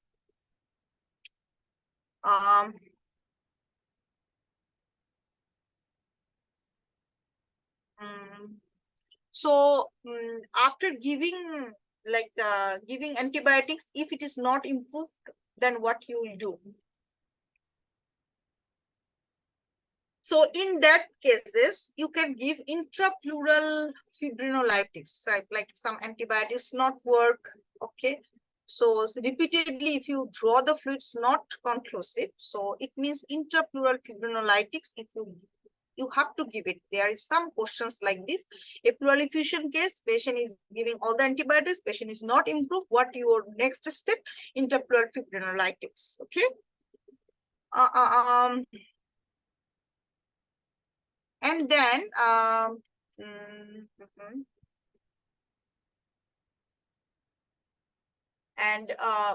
investigation. What is the investigations for pleural effusion? It is the ultrasound, and it is said in the pediatric guideline it is confirmatory test. So there is a question which is confirmatory test for pleural effusion, ultrasound, aspiration of fluid. Even aspiration of fluid you will not choose because it is not appropriate. For diagnosis of pleural effusion, you will not aspirate. Some like if it is very small pleural effusion, you will aspirate the fluid and you confirm it. No. Because ultrasound can diagnose very minimal fluid. It is called like less 50 ml fluid you can diagnose through ultrasound. So it is written in the pediatric guideline. Something I also cannot agree, but some ultrasound, some system having very good ultrasound option, okay, so they can confirm for the effusion. So remember these points.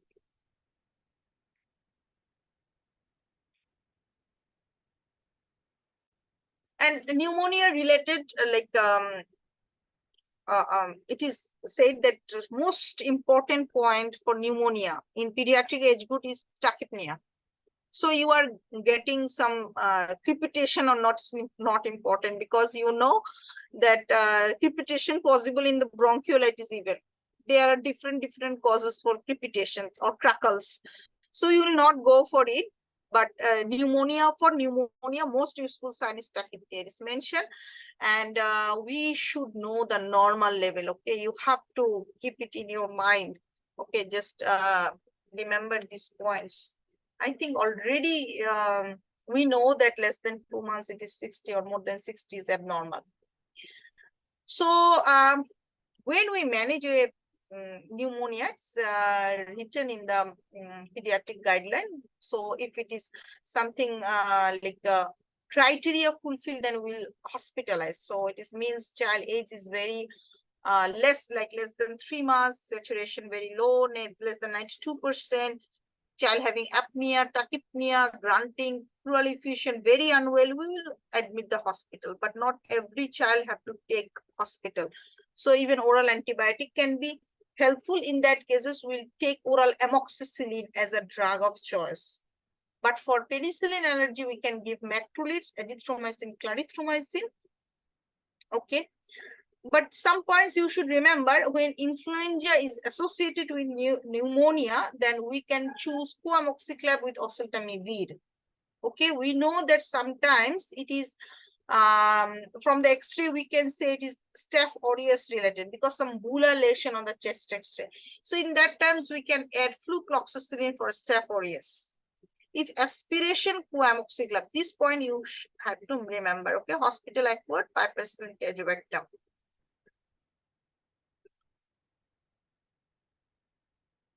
So for discharge, like pneumonia patient improve, you have to do the again chest X-ray? No. No.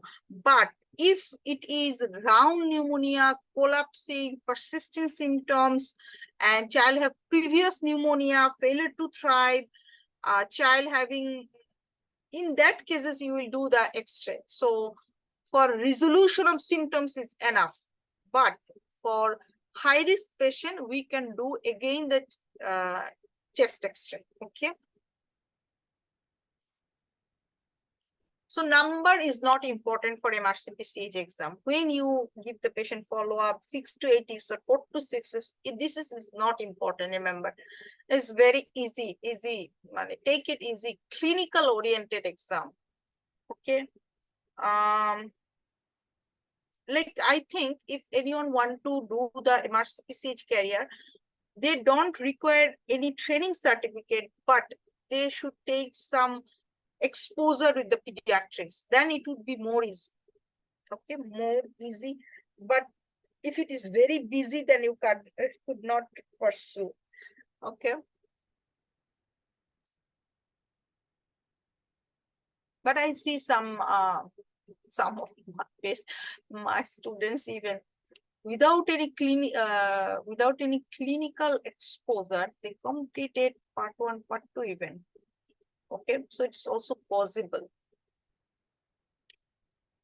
Okay, so pneumothorax. So pneumothorax, again, we know that if they tell you any child having previous pneumonia, suddenly they become collapse, and on examination you get hyper-resonant percussion note. Only one case we get pneumothorax hyper-resonant percussion note. Apex bridge shifted will make our diagnosis. It is a pneumothorax. Then actually apex bit if shifted, trachea shifted, and it goes in favor of tension pneumothorax. Okay, that means accumulation of air is large. Okay, it is already compressed. Okay, now what we'll do, so this question is important, that we'll give oxygen as well as large bore cannula. So one question is related with tension pneumothorax. What you will give? Small bore cannula, large bore cannula, large bore cannula. Okay, while second anterior intercostal space mid clavicular line. Okay, but it is the immediate measurement. Then you will give chest strain, and it is, we know it is fifth intercostal space mid axillary line we usually give. But here you have to remember you are giving chest strain, so it is into the your in 1 liter of fluid or some fluid, you will give the other end of chest strain. So like fifth intercostal space it is here. So there is some bubbling. Huh? Here is coming out from the chest to here, so some bubblings. So when you stop the chest strain, when there is no bubbling and the 24 hours already happened, okay, in that times you can see, okay, you can see at least 24 hours. Some questions are related with this.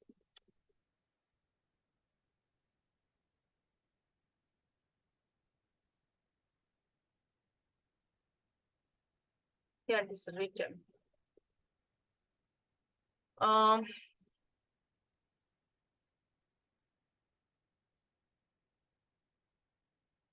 wait for still bubbling, wait for 24 hours. If no bubbling, remove drain, repeat x-ray, and then again check. Okay.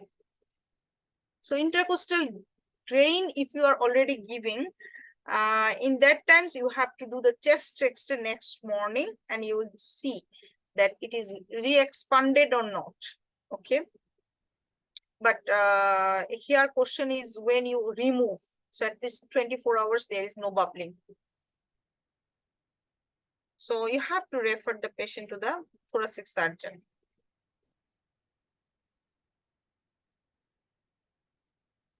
So stridor related things and pulmonary function test will tell in our next class.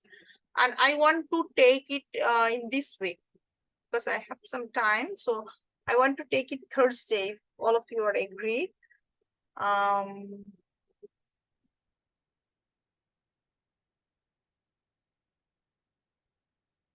Okay.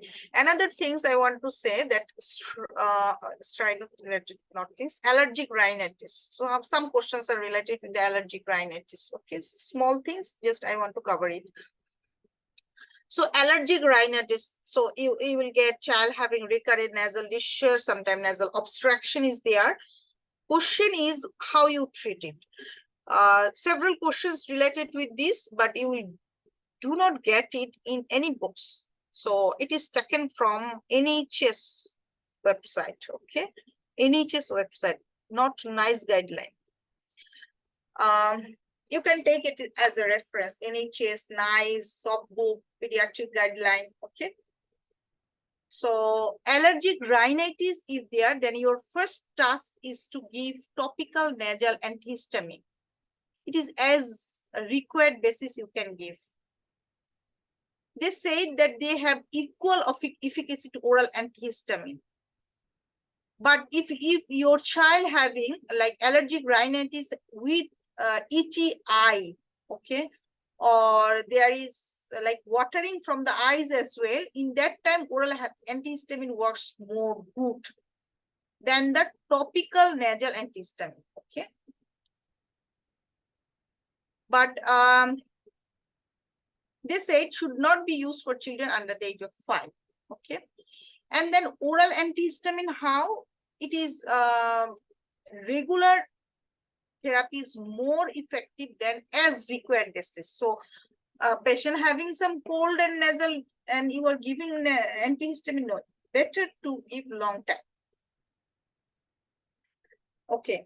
So they say 2 to 5 years old you can give, but there is one question, which type of antihistamine you will choose? Like child having exam within 2 days. So which type of antihistamine you want to choose? Non-sedative antihistamine such as cetirizine, loratadine, fexofenadine.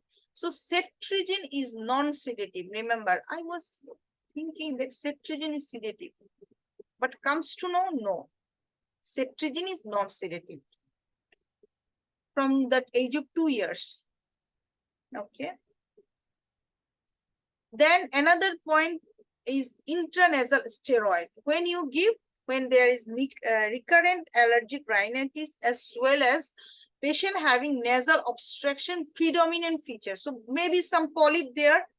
Okay. So what happened when the child having nasal polyp? Means child having recurrent sinusitis. Okay. So nasal obstruction.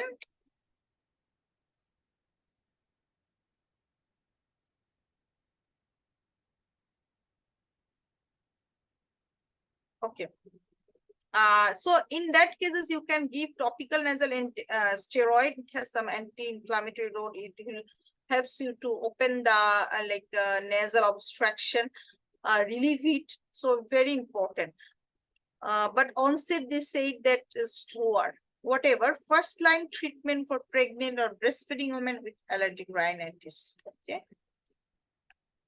So this is the things. Some questions are related with other types of cough, like non-organic cough. So it is called psychogenic cough. So like child having, first of all, having some respiratory infection, after then it is continuing cough and cough and cough, but there is no cough in the sleep.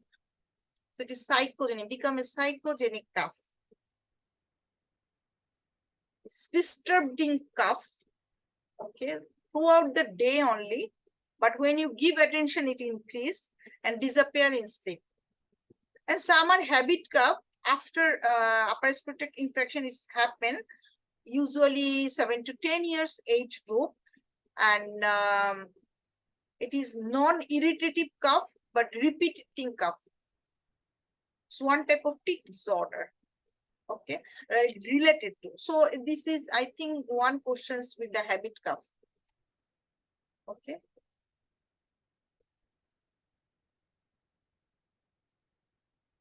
So after then we will discuss, I think, some acute otitis media and mastocytitis, tonsillitis. Not very much big point, but we will discuss these things again, okay, within this week even, so that within this week I can complete.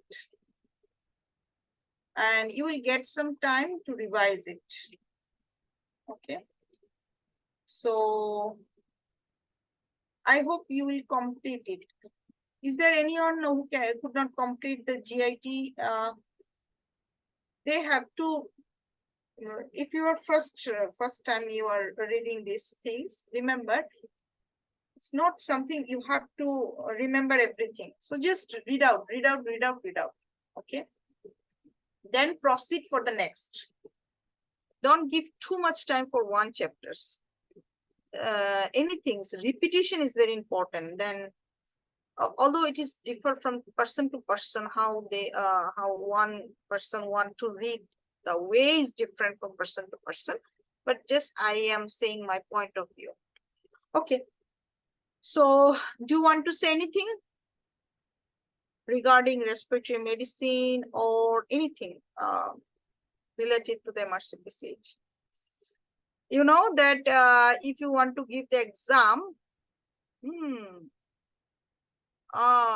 those who want to book here AKP, please, you have to have a like RCPCH account before the exam window open, 7 to 10 days before. I said it repeatedly, okay, but sometimes forget. You have to make an account. It's your first task. Okay, you have to make an account. You should have an account before the exam booking open. So it should, like today or tomorrow, within these times, if you want to do MRCPCH, you have to have a RCPCH account, and you have to very much cautious with this, that you get your RCPCH number or not. Some number they will give. If you get the number, you know that yes, I am the member. So confirm these things, okay? Thank you. I hope it is Thursday, but I will take a vote for this. Thursday or Wednesday also possible. So tomorrow I will take a vote and then we'll say. I'm free with this week, I think. Thank you. Good night.